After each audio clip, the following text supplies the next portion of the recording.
കർദമ പ്രജാപതിയാണെന്നാണ്.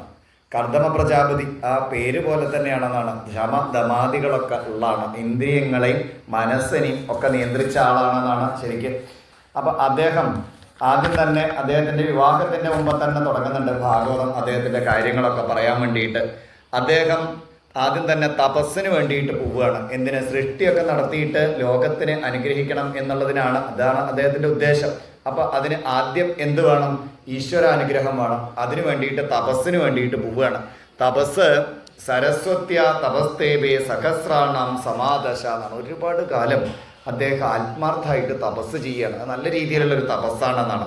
അങ്ങനെയുള്ള തപസ്സാകുമ്പോൾ എന്താ? ഭഗവാൻ പ്രത്യക്ഷപ്പെട്ട ഭഗവാനെ അദ്ദേഹം നന്നായിട്ടൊന്ന് സ്തുതിച്ചു. ഇന്നാണ് എൻ്റെ കണ്ണുകൾ സഫലമായത് എന്ന് പറഞ്ഞാൽ ആ സ്തുതി ആരംഭിക്കുന്നത് തന്നെ. എൻ്റെ ജന്മവും കണ്ണുകളും ഒക്കെ സഫലമായി. എന്താ കാരണം? അങ്ങയെ എനിക്ക് കാണാൻ സാധിച്ചു. പ്രത്യക്ഷപ്പെട്ട ഭഗവാനെ എനിക്ക് നേരിട്ട് എൻ്റെ കണ്ണുകളെ കൊണ്ട് അക്ഷിഗോചരനായിട്ട് എൻ്റെ മുന്നിൽ കാണാൻ സാധിച്ചു. ഈ ലോകത്തില് ദുഃഖവും ദുരിതവും നിറഞ്ഞിട്ടുള്ള ഈ ലോകത്തിൽ രക്ഷപ്പെടാനുള്ള ഏകമായിട്ടുള്ള വഴി എന്താണ്? പാതാരവിന്ദം ഭവ സിന്ധുബോധം എന്നാണ്. അങ്ങയുടെ പാതാരവിന്ദങ്ങൾ, അങ്ങയുടെ പാദപത്മങ്ങളല്ലാതെ വേറെ എന്താണ് വഴിയുള്ളത്? ഇവിടെ ഈ മായയിൽ പെട്ടിട്ട് വട്ടം തിരിയുന്ന എന്നെ പോലുള്ള ആളുകൾക്ക് രക്ഷപ്പെടാൻ വേറെന്താണ് വഴിയുള്ളത്? അപ്പോൾ ഭഗവാനോട് അദ്ദേഹം ആത്മാർത്ഥമായിട്ട് മറ്റൊരു കാര്യം കൂടി പറഞ്ഞു. എനിക്ക് ഒരു ഗൃഹസ്ഥ ജീവിതം, കുടുംബ ജീവിതം നയിക്കണം എന്നാണ് എൻ്റെ ആഗ്രഹം. അങ്ങനെ കുടുംബജീവിതമൊക്കെ നയിച്ചുകൊണ്ട് ഇരിക്കുന്നതിന് ഇടയ്ക്ക് എന്ത് പറ്റരുത്? ഈ കുടുംബത്തിലെ മാലിന്യങ്ങൾ എന്നിൽ ബാധിക്കരുത്. അപ്പൊ അതിനു വേണ്ടിയിട്ട് അങ്ങ് അനുഗ്രഹിക്കണം എന്നാണ്. അപ്പൊ അദ്ദേഹത്തിന്റെ ആവശ്യം എന്താണ്? കുട്ടികളൊക്കെ ആയിട്ട് കുടുംബമായിട്ടിരിക്കുക. അങ്ങനെ കുടുംബത്തിൽ ഇരുന്നിട്ട് നല്ല രീതിയിൽ കുടുംബവും അതുപോലെ നാടും ഒക്കെ നേരെ വെക്കുക. അതിൻ്റെ ഇടയിൽ എന്ത് പാടില്ല? ഇവിടെയുള്ള ആ ഈശ്വര ആരാധനയ്ക്ക് തടസ്സവും വരാൻ പാടില്ല. അങ്ങനെയുള്ള ഒരു ജീവിതം എനിക്കുണ്ടാവണം. അതിനു വേണ്ടിയിട്ട് അങ്ങ് അനുഗ്രഹിക്കണം എന്നാണ്. ഭഗവാൻ പറഞ്ഞു, ഒട്ടും പേടിക്കണ്ട കർദമ പ്രജാപതി എന്ന് പറയണം. ഒട്ടും പേടിക്കണ്ട, എന്ത് ചെയ്താൽ മതി എന്നിട്ടുള്ള കാര്യങ്ങളൊക്കെ ഭഗവാൻ പറയും. അതെ, അങ്ങ് പേടിക്കൊന്നും വേണ്ട. അനുരൂപയായിട്ടുള്ള ഒരു വധുവിനെ അങ്ങക്ക് ലഭിക്കുന്നതാണ്. ആ വധുവിൻ്റെ കാര്യമൊക്കെ പറഞ്ഞു കൊടുത്തു. അങ്ങ് അന്വേഷിച്ച് പോകുന്നു വേണ്ട, അങ്ങയുടെ ആശ്രമത്തിൽ തന്നെ എത്തിച്ചേരുന്നതാണ്. അത് ആ ദേവഭൂതി എന്നുള്ള സ്വയംഭൂമനുവിൻ്റെ മകളായിട്ടുള്ള ദേവഭൂതിയാണ്. എല്ലാം കൊണ്ടും തികഞ്ഞിട്ടുള്ള ആളാണ് ദേവഭൂതി എന്നാണ്. അങ്ങയെ കുറിച്ചിട്ട് ധാരാളം കേട്ടിട്ട് അങ്ങയിൽ താല്പര്യം ഉണ്ടായിട്ടാണ് ഇപ്പോൾ ആ ദേവഭൂതി ഇരിക്കുന്നത്. ആ ദേവഭൂതിയുടെ അങ്ങയുടെയും മക്കളായിട്ട് കുറച്ച് മക്കളൊക്കെ ഉണ്ടാവും. ഞാൻ തന്നെ അടുത്ത ഒരു മകനായിട്ട് 10ാമത്തെ ആളായിട്ട് 9 പെൺകുട്ടികൾ ഉണ്ടാവുന്നതാണ്. പിന്നീട് 10ാമത്തെ ഒരാളായിട്ട് ഞാൻ തന്നെ ഈ ലോകത്തിൽ അവതരിക്കുന്നുണ്ട്. ചില യോഗങ്ങളൊക്കെ ഉണ്ട്, സാഖ്യയോഗം തുടങ്ങിയിട്ടുള്ള കാര്യങ്ങളൊക്കെ ഈ ലോകത്തിന് ഒന്നും കൂടി ഉപദേശിക്കാൻ വേണ്ടിയിട്ടാണ്. പണ്ടുണ്ടത് അതിനെ ഒന്നും കൂടി ഉറപ്പിച്ചിട്ട് ഉപദേശിക്കുന്നതിനൊക്കെ വേണ്ടിയിട്ട് ഞാൻ തന്നെ അങ്ങയുടെ പുത്രനായിട്ട് വരും. പേടിക്കൊന്നും വേണ്ട, പോയിക്കോളൂ എന്ന് പറഞ്ഞു എന്നാണ്. അതിനനുസരിച്ച് ആ ഭഗവാനെ സ്തുതിച്ച് നമസ്കരിച്ചിട്ട് ആ ഭഗവാൻ അപ്രത്യക്ഷനാവുകയും ചെയ്തു. പിന്നെ പറഞ്ഞ പോലെ തന്നെ ഉണ്ടായി എന്നാണ്. സ്വയംഭൂമനു തൻ്റെ പുത്രിയായിട്ടുള്ള ദേവഭൂതിയുമായിട്ട് ഇദ്ദേഹത്തിൻ്റെ ആശ്രമത്തിലെത്തി വളരെ ലളിതമായിട്ട് ആ വിവാഹം നടക്കാൻ വേണ്ടിയിട്ട് പോവുകയാണ്. അപ്പോൾ ആദ്യം തന്നെ സ്വയംഭൂമനുവിനോട് പറഞ്ഞു, അത് വിവാഹമൊക്കെ കഴിക്കാം, അതൊക്കെ ശരി തന്നെയാണ്. പക്ഷെ എന്നെ സംബന്ധിച്ചിട്ട് ആ ഭഗവാനെ പ്രീതിപ്പെടുത്തൽ തന്നെയാണ് ഇനിയും എൻ്റെ ഉദ്ദേശമായിട്ടുള്ളത്. കുടുംബജീവിതം ഒക്കെ ആയിട്ട് ഒരു ഇതാവണ സമയത്ത് ഉത്തരവാദിത്തങ്ങളൊക്കെ, പ്രാഥമികമായിട്ടുള്ള ഉത്തരവാദിത്തങ്ങളൊക്കെ നിർവഹിക്കപ്പെട്ട് കഴിഞ്ഞാൽ, മക്കളൊക്കെ ആയിട്ട് ആ മക്കളുടെ വിവാഹമൊക്കെ ആയിക്കഴിഞ്ഞാൽ ഞാൻ പിന്നെയും ഭഗവാനെ ആരാധിക്കാൻ വേണ്ടിയിട്ട് വനത്തിലേക്ക് തന്നെ പോവും. എന്താണെന്ന് വെച്ച് കഴിഞ്ഞാൽ എന്നെ സംബന്ധിച്ചിട്ട് പ്രജാപതീനം പതിരേഷമഹ്യം പരം പ്രമാണം ഭഗവാൻ അനന്ത. എൻ്റെ പരമമായിട്ടുള്ള ആ ആധാരം അല്ലെങ്കിൽ പ്രമാണം എന്നൊക്കെ പറഞ്ഞാൽ എന്താണ്? അത് ഭഗവാൻ തന്നെയാണ്. ആ ഭഗവാനെ ആരാധിക്കാൻ വേണ്ടിയിട്ട് ഒരു ഉത്തരവാദിത്തങ്ങളൊക്കെ നിർവഹിക്കേണ്ട സമയത്ത് കുട്ടികളൊക്കെ ആയിക്കഴിഞ്ഞാൽ ഞാൻ തിരിച്ചു പോകും. അതിന് സമ്മതമാണെങ്കിൽ ഞാൻ വിവാഹത്തിനുള്ളൂ എന്നാണ്. അപ്പോൾ സ്വയംഭൂമന് പറഞ്ഞു, അതിനൊക്കെ സമ്മതമായിട്ട് തന്നെയാണ് എൻ്റെ പുത്രി ഇവിടേക്ക് വന്നിട്ടുള്ളത്. അങ്ങയുടെ കാര്യങ്ങളൊക്കെ നല്ലോണം അറിയാം. അങ്ങയെ കുറിച്ചിട്ട് കണ്ടിട്ടല്ല കേട്ടിട്ടാണ്. അങ്ങയുടെ ഗുണഗണങ്ങളെ കേട്ടിട്ട് മനസ്സിലാക്കിയിട്ട് അങ്ങയിൽ മനസ്സുറപ്പിച്ചവളാണ് ഇവള് ചില്ലറക്കാരത്തിയല്ല എന്നും പറയും. ആരാണ്? എൻ്റെ മകളായതുകൊണ്ട് പറയല്ല എന്നും പറഞ്ഞിട്ട് ദേവഭൂതിയുടെ ചില ഗുണങ്ങളൊക്കെ അവിടെ പറയും. അത്രയ്ക്കും സുന്ദരിയാണ് എന്നുള്ള കാര്യങ്ങളൊക്കെ, അതുപോലെ തന്നെ സ്വഭാവത്തിൻ്റെ കാര്യമൊക്കെ പറയും. എന്നാൽ ശരി എന്നും പറഞ്ഞിട്ട് ആ വിവാഹം നടന്നു. അതിലളിതമായിട്ടാണ്. അന്നത്തെ പോലെ 1000-500 ആളുകളെയൊക്കെ വിളിച്ചിട്ടൊന്നുമല്ല, അല്ലെങ്കിൽ 1000 ആളെ വിളിച്ചിട്ടൊന്നുമല്ല. വളരെ ലളിതമായിട്ട് ആ വിവാഹം അവിടെ നടന്നു. അതിനുശേഷം സ്വയംഭൂമനു തിരിച്ച് അദ്ദേഹത്തിൻ്റെ രാജധാനിയിലേക്ക് തന്നെ പോയി. പിന്നെ അദ്ദേഹവും ഈശ്വര അഭിമുഖമായിട്ട് ഒരു ജീവിതമാണ് അദ്ദേഹത്തിന് ഉണ്ടായത്. പ്രത്യൂഷേഷ്വനുബദ്ധേന ഹൃദാശൃണ്വൻ ഹരേ കഥ എന്നാണ് പിന്നീട് സ്വയംഭൂമനുവിൻ്റെ ജീവിതത്തിനെ കുറിച്ചിട്ട് ഇവിടെയൊക്കെ വർണ്ണിക്കും. എന്താ, ഹൃദയം കൊണ്ട് ഹരിയുടെ കഥകൾ കേട്ടു അദ്ദേഹം. എന്താ, ഹൃദയം കൊണ്ട് കേട്ട്, ചെവിയും കൊണ്ട് കേട്ടാൽ പോരാന്നാണ് നമ്മൾ ഇന്നലെ പറഞ്ഞു. കേട്ട ഒരാളുടെ മാഹാത്മ്യം ചെവിയും കൊണ്ട് കേട്ടാൽ എന്താ ഉണ്ടാവുക, അത് ചിലപ്പോൾ ഇങ്ങേപ്പുറത്തെ ചെവി കൂടെ പോകും. അത് പോരാ, അത് എങ്ങോട്ട് വേണം, ഹൃദയത്തിലെത്തണം, മനനം ചെയ്യണം. അങ്ങനെ ഹൃദയം കൊണ്ട് ഹരിയുടെ കഥകൾ കേട്ടിട്ട് വാസുദേവ പ്രസംഗേന എന്നാണ്, വാസുദേവനുമായിട്ട് ബന്ധപ്പെട്ടിട്ട് അദ്ദേഹം എന്ത് ചെയ്തു, ആ ഒരു രീതിയിൽ സ്വയംഭൂമനു ജീവിച്ചു. അദ്ദേഹം ജനങ്ങൾക്ക് ഉപദേശങ്ങളൊക്കെ കൊടുത്തു എന്നാണ്, അദ്ദേഹത്തിൻ്റെ ഉപദേശങ്ങളൊക്കെ എഴുതി വെക്കുകയൊക്കെ ചെയ്തു എന്നാണ്. അതാണ് പിന്നീട് മനുസ്മൃതി എന്നൊക്കെ പറയുന്നത്. അത് ആ കാലഘട്ടത്തിൽ പ്രസക്തമായിരുന്നു. ഇപ്പോൾ അതല്ല, ഇപ്പോൾ പരാശര സ്മൃതിയാണ് അത്ര ഇപ്പോൾ പ്രസക്തമായിട്ടുള്ളത്. അപ്പോൾ അതിലും വേണ്ടാത്തതൊന്നും പറഞ്ഞിട്ടില്ല. അതിൻ്റെ ചില ഭാഗങ്ങൾ മാത്രം എടുക്കുമ്പോഴാണ് ചിലവർക്ക് അത് ശരിയാണോ എന്നൊക്കെ തോന്നുന്നത്. അത് വായിക്കാതെയാണെന്നാണ്. വായിക്കാതെ അതിനെ വിമർശിക്കാൻ പാടില്ല. എന്തൊരു കാര്യമാണെങ്കിലും, ഇപ്പോൾ ഒരു നമ്മൾ സിനിമയാണെങ്കിലും എന്താ ചെയ്യേണ്ടത്, അത് കണ്ടിട്ട് വേണം വിമർശിക്കാൻ. അല്ല ആരെങ്കിലും പറഞ്ഞ കേട്ടിട്ട് അതിനെ എന്താക്കരുത്. എന്തായാലും അതിപ്പോൾ നമ്മുടെ വിഷയമല്ല. ചുരുക്കത്തിൽ അദ്ദേഹത്തിൻ്റെ ഉപദേശങ്ങളൊക്കെ വലിയ ഉപദേശങ്ങളൊക്കെ ഉണ്ടായി. അദ്ദേഹം പിന്നീട് ഇങ്ങനെ ജീവിച്ചു എന്ന് പറയും. ഈ വിവാഹം കഴിഞ്ഞിട്ട് ഇവരുടെ കുടുംബജീവിതത്തിനെ കുറിച്ച് പറയുകയാണ്. പിന്നീട് ദേവഹൂതിയാണെങ്കിലോ ഈ തൻ്റെ പതിയായിട്ടുള്ള കർദ്ധമനെ നന്നായിട്ട് ശുശ്രൂഷിക്കുകയാണ്.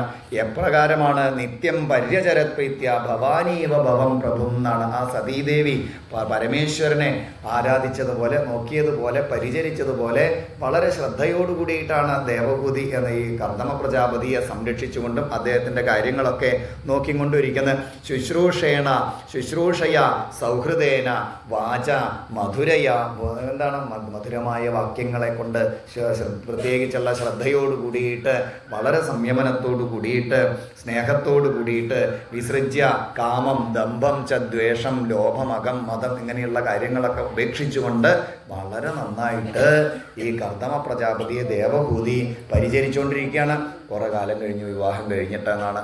അപ്പോൾ ഇദ്ദേഹത്തിന് കർദമ പ്രജാപതി ഒരു ദിവസം വലിയ ശ്രദ്ധയൊന്നുമില്ല കർദമന് ഈ ദേവഹൂതി കുറേ കാലം കഴിഞ്ഞിരിക്കണം. അങ്ങനെ ഒരു ദിവസം, കുറേ കാലം കഴിഞ്ഞ ഒരു ദിവസം കർദമ പ്രജാപതി ദേവഹൂതിയോട് ചോദിക്കുകയാണ്, അല്ലയോ ദേവഹൂതി, എല്ലാവർക്കും ഏറ്റവും പ്രധാനം എന്ന് പറഞ്ഞാൽ എന്താ, സ്വന്തം ശരീരമാണെന്നാണ് പറയുക. അപ്പോൾ ആ സ്വന്തം ശരീരത്തിനെ പോലും നീ ശ്രദ്ധിക്കാതെ ഇപ്പം എന്തായിരിക്കും ദേവഹൂതി എന്ന് വെച്ച് കഴിഞ്ഞാൽ ആകെപ്പാട് കൂടിയിട്ട് ചുക്കി ചുളിഞ്ഞിട്ട് എങ്ങനെ സുന്ദരിയായിട്ട് അവിടെ രാജകൊട്ടാരത്തിൽ പട്ടുമെത്തയിൽ കിടന്ന ആളാണ്. ഇപ്പം എവിടെ കിടക്കുന്നത്, കാട്ടിലാണ്, ആശ്രമത്തിലാണ്.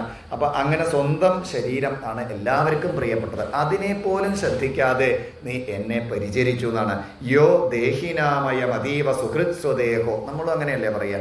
എന്തെങ്കിലും ഇവിടെ വന്നു കഴിഞ്ഞാൽ എൻ്റെ മേലെങ്ങാനും തൊട്ടാൽ അത് വരെ ഉണ്ടാവും. എന്താ, എൻ്റെ ശരീരം അതാണ് നമുക്കും വിലപ്പെട്ടത്. ഇവിടെ ദേവഭൂതി അതിനെ വില വയ്ക്കാതെയാണ് മറ്റുള്ള അവരുടെ, ഇല്ലെങ്കിൽ അദ്ദേഹം അവരുടെ പതിയായിട്ടുള്ള രക്ഷകനായിട്ടുള്ള ഈ കർദമനെ പരിചരിച്ചത്. അതുകൊണ്ട് ഞാൻ നല്ലോണം സന്തോഷിക്കുന്നു. നിനക്ക് എന്താ വേണ്ടത് ചോദിച്ചോളൂ എന്നാണ്. അപ്പോൾ ദേവഭൂതി മാതാവ് പറയണം, അതെ, എന്താ വേണ്ടതെന്ന് ചോദിച്ചു കഴിഞ്ഞാൽ എല്ലാവരും ആഗ്രഹിക്കണ പോലെ എനിക്ക് വേണ്ടത്, ഇപ്പോൾ വിവാഹമൊക്കെ കഴിഞ്ഞില്ലേ, അങ്ങയിൽ നിന്ന് അങ്ങയോട് സമാനമായിട്ട് ഗുണങ്ങളുള്ള പുത്രന്മാരെയാണ്, അല്ലെങ്കിൽ പുത്രികളെയാണ്, മക്കളെയാണ് എനിക്ക് ആവശ്യമായിട്ടുള്ളത് എന്ന് പറയുകയാണ്. അപ്പോൾ അദ്ദേഹം നല്ലോണം നോക്കി എന്ന് പറയുക. കാരണം എന്താ, അവിടെ അവർ രണ്ടു പേരും എന്താ വളരെയധികം വാർദ്ധക്യത്തിലും ശരീരത്തിലും ശ്രദ്ധയും ഒന്നുമില്ലാതെ അങ്ങനെയാണ് ഇരിക്കണത് എന്നാണ്. അപ്പോൾ അദ്ദേഹത്തിൻ്റെ യോഗസിദ്ധി കൊണ്ട് അവിടെ ഒരു വിമാനം വരുത്തി എന്നാണ് പറയുന്നത്. അത് പല നിലകളുള്ളത് എന്നൊക്കെയാണ് പറയുക. അങ്ങനെ എല്ലാ സൗകര്യങ്ങളും ഉള്ളത്. എന്നിട്ട് ദേവഭൂതിയോട് പറഞ്ഞു, അടുത്തുള്ള സരസിലൊന്ന് പോയിട്ട് കുളിച്ചിട്ട് വന്നോളൂ എന്നാണ്. അവിടെ പോയി കുളിച്ച് വന്നപ്പോഴേക്കും ദേവഭൂതി എന്തൊക്കെ ഇദ്ദേഹത്തിൻ്റെ തപശക്തിയും കൊണ്ടതാണ് സുന്ദരിയായിട്ട് മാറി. ഒപ്പം ദാസികളൊക്കെ ഉണ്ടായി. ഇദ്ദേഹം സുന്ദരനായിട്ടുള്ള ഒരു ആളായിട്ട് അങ്ങോട്ട് മാറി. പിന്നീട് അവരങ്ങനെ ആ വിമാനത്തിൽ പല സ്ഥലത്തു കൂടെയൊക്കെ സഞ്ചരിക്കുകയാണ്. വിമാനത്തിൽ എന്താ എല്ലാ സൗകര്യങ്ങളും ഉണ്ട്, ദാസികളുണ്ട്, വളരെ മനോഹരമായിട്ടുള്ളതാണ്. അപ്പം മേലെ കൂടെയൊക്കെ അങ്ങനെ പോവുകയാണ്. പോകണ സമയത്ത് ഭൂമിയുടെ മേലെ കൂടെ പോകുമ്പോൾ അങ്ങനെ പോകുമ്പോൾ കാണിച്ചു കൊടുക്കുകയൊക്കെ ചെയ്യും. പ്രേക്ഷയിത്വ ഭൂഗോളം എന്നാണ്. ഭൂഗോളം കണ്ടില്ലേ, അല്ലയോ ദേവഭൂതി എന്നൊക്കെ ഇവിടെ ഭാഗവത്തിൽ ഇങ്ങനെ ചോദിക്കും. ഇതൊക്കെ എന്നാ 5000 കൊല്ലം മുമ്പേ നാ ഭാഗവതം എഴുതിയതാന്നാ പറയണത്. അപ്പം അതിലും കൂടിയും പറയുന്നുണ്ട് എന്ത് ഭൂമി ഗോളം എന്നൊക്കെയാണ്, ഭൂമിക്ക് ഗോളാകൃതി എന്നാണ്. ഈ അടുത്ത കാലത്ത് 10, 50, 100 കൊല്ലം മുമ്പ് ഒരു സായിപ്പ് ഭൂമിക്ക് ഗോളാകൃതി എന്ന് പറഞ്ഞപ്പോൾ അയാൾക്ക് വലിയ അവാർഡൊക്കെ കിട്ടണ്ടായി എന്നാണ്. അത് എത്രയോ കാലം മുമ്പ് ഭാഗവത്തിൽ എഴുതി വെച്ചിരിക്കുകയാണ്. പ്രേക്ഷയിത്വ ഭുവോഗോളം ഭഗ്നേയാവാൻ സ്വസംസ്ഥയാണ്. ആ ഭൂഗോളം കണ്ടില്ലേ. അങ്ങനെ അവർ കുറെ കാലം അതിനെയൊക്കെ ഇങ്ങനെ പല സ്ഥലത്തു കൂടിയും സഞ്ചരിച്ചു. അതിൽ അവർക്ക് ആ സമയത്ത് കുറച്ച് കുട്ടികളൊക്കെ ഉണ്ടായി എന്ന് പറയുകയാണ്. അങ്ങനെ 9 പെൺകുട്ടികൾ ഉണ്ടായി എന്നാണ്. ഈ 9 പെൺകുട്ടികളെയും കാലം കൊണ്ട് അതാത് പേരൊക്കെ ഓർക്ക് ഋഷീശ്വരന്മാരാണ്, അവർക്കൊക്കെ അങ്ങനെ വിവാഹം ചെയ്തിട്ട് കൊടുക്കുകയാണ്. അതാത് സമയത്ത് കല, അനസൂയ, ശ്രദ്ധ, ഹവിർബു, ഗതി, ക്രിയ, ഖ്യാതി ഇങ്ങനെയൊക്കെയാണ് പെൺകുട്ടികളുടെ പേര്. അവർ വിവാഹം കഴിച്ചത് മരീചി, അത്രി, അങ്കിരസ്, പുലസ്ത്യൻ, പുലകൻ, ക്രതു, ഭൃഗു തുടങ്ങിയിട്ടുള്ള വസിഷ്ഠൻ തുടങ്ങിയിട്ടുള്ള ഋഷീശ്വരന്മാരാണെന്നാണ്. പിന്നീടോ അങ്ങനെ 9 പെൺകുട്ടികളൊക്കെ ആയി. അവരുടെ വിവാഹമൊക്കെ കഴിഞ്ഞ സമയത്ത് ഒരു ദിവസം കർദമ പ്രജാപതി ദേവഭൂതിയോട് പറഞ്ഞു, അതെ എൻ്റെ ഉത്തരവാദിത്തങ്ങളൊക്കെ കഴിഞ്ഞിരിക്കണം, ഞാൻ എന്നാൽ തപസ്സിനായിട്ട് ഭഗവാനെ ആശ്രയിക്കാൻ വനത്തിലേക്ക് പോവുകയാണ് പറഞ്ഞു. അപ്പോൾ ദേവഭൂതി മാതാവ് പറഞ്ഞു, എന്താ അത് ഈ കാട്ടിൽ എന്നെ ഇങ്ങനെ ഒറ്റയ്ക്കിട്ടിട്ട് ഇങ്ങനെ പോവാൻ പാടുമോ എന്ന് ചോദിക്കുകയാണ്. അപ്പോൾ അദ്ദേഹത്തിന് അന്ന് ഭഗവാൻ പറഞ്ഞ കാര്യം മനസ്സിലായി. എന്താ അദ്ദേഹത്തിൻ്റെ തന്നെ പുത്രനായിട്ട് കപില വാസുദേവരായിട്ട് ഭഗവാൻ അവതരിക്കുന്നു പറഞ്ഞിരുന്നു. അതിനുള്ള സമയമാണ് എന്ന് മനസ്സിലായി എന്നാണ്. അങ്ങനെ പിന്നീട് അദ്ദേഹത്തിൻ്റെ 10ാമത്തെ 9 പെൺകുട്ടികൾക്ക് ശേഷം 10ാമത്തെ ഒരു ആൺകുട്ടിയായിട്ട് ഭഗവാൻ തന്നെ ഭഗവാന്റെ അവതാരമായിട്ടുള്ള കപിലാവതാരം എന്നാണ്. തസ്യാം ബഹുദുതേ കാലേ ഭഗവാൻ മധുസൂദന കാർദമം വീര്യവാപന്നോ യജ്ഞഗ്നിരിവ ധാരുണി. അതായത് അത് ശ്രേഷ്ഠമായിട്ടുള്ള ആ കപിലാവതാരം ഉണ്ടായി എന്നാണ്. കപിലാവതാരം ആയി പിന്നീട് കപിലനെ കുറിച്ച് ആ ഒരു പ്രായം ഒക്കെ ആയതിനു ശേഷം അദ്ദേഹത്തിന് തോന്നി ഇനി ഇവിടെ ഇരുന്നാൽ ശരിയാവില്ല എന്ന് തോന്നി. അപ്പം എന്ത് ചെയ്തു? അദ്ദേഹം കപിലനെ സമീപിച്ചിട്ട് പറഞ്ഞു, അതെ ഞാൻ ഇനി വനത്തിലേക്ക് പോവുകയാണെന്ന് പറയുകയാണ്. മകനോട് പറയുകയാണ്, ഞാൻ ഇനി വനത്തിലേക്ക് പോവുകയാണ്. ഇനി അമ്മയുണ്ട്, അമ്മയുടെ കാര്യമൊക്കെ ഇവിടെ എങ്ങനെ വെച്ചാക്കാൻ നോക്കിയിട്ട് ഇവിടെ ഇരിക്കൂ. എൻ്റെ പ്രമാണം എന്ന് പറഞ്ഞു കഴിഞ്ഞാൽ ഭഗവാനാണെന്ന് നേരത്തെ തന്നെ പറഞ്ഞിട്ടുണ്ടല്ലോ, അതുകൊണ്ട് ഞാൻ വനത്തിലേക്ക് പോവുകയാണ് എന്ന് പറഞ്ഞിട്ട് കപിലൻ വനത്തിലേക്ക് പോകാൻ വേണ്ടിയിട്ട് പുത്രൻ്റെ അനുവാദം ചോദിക്കുന്ന രീതിയിൽ ചോദിച്ചു.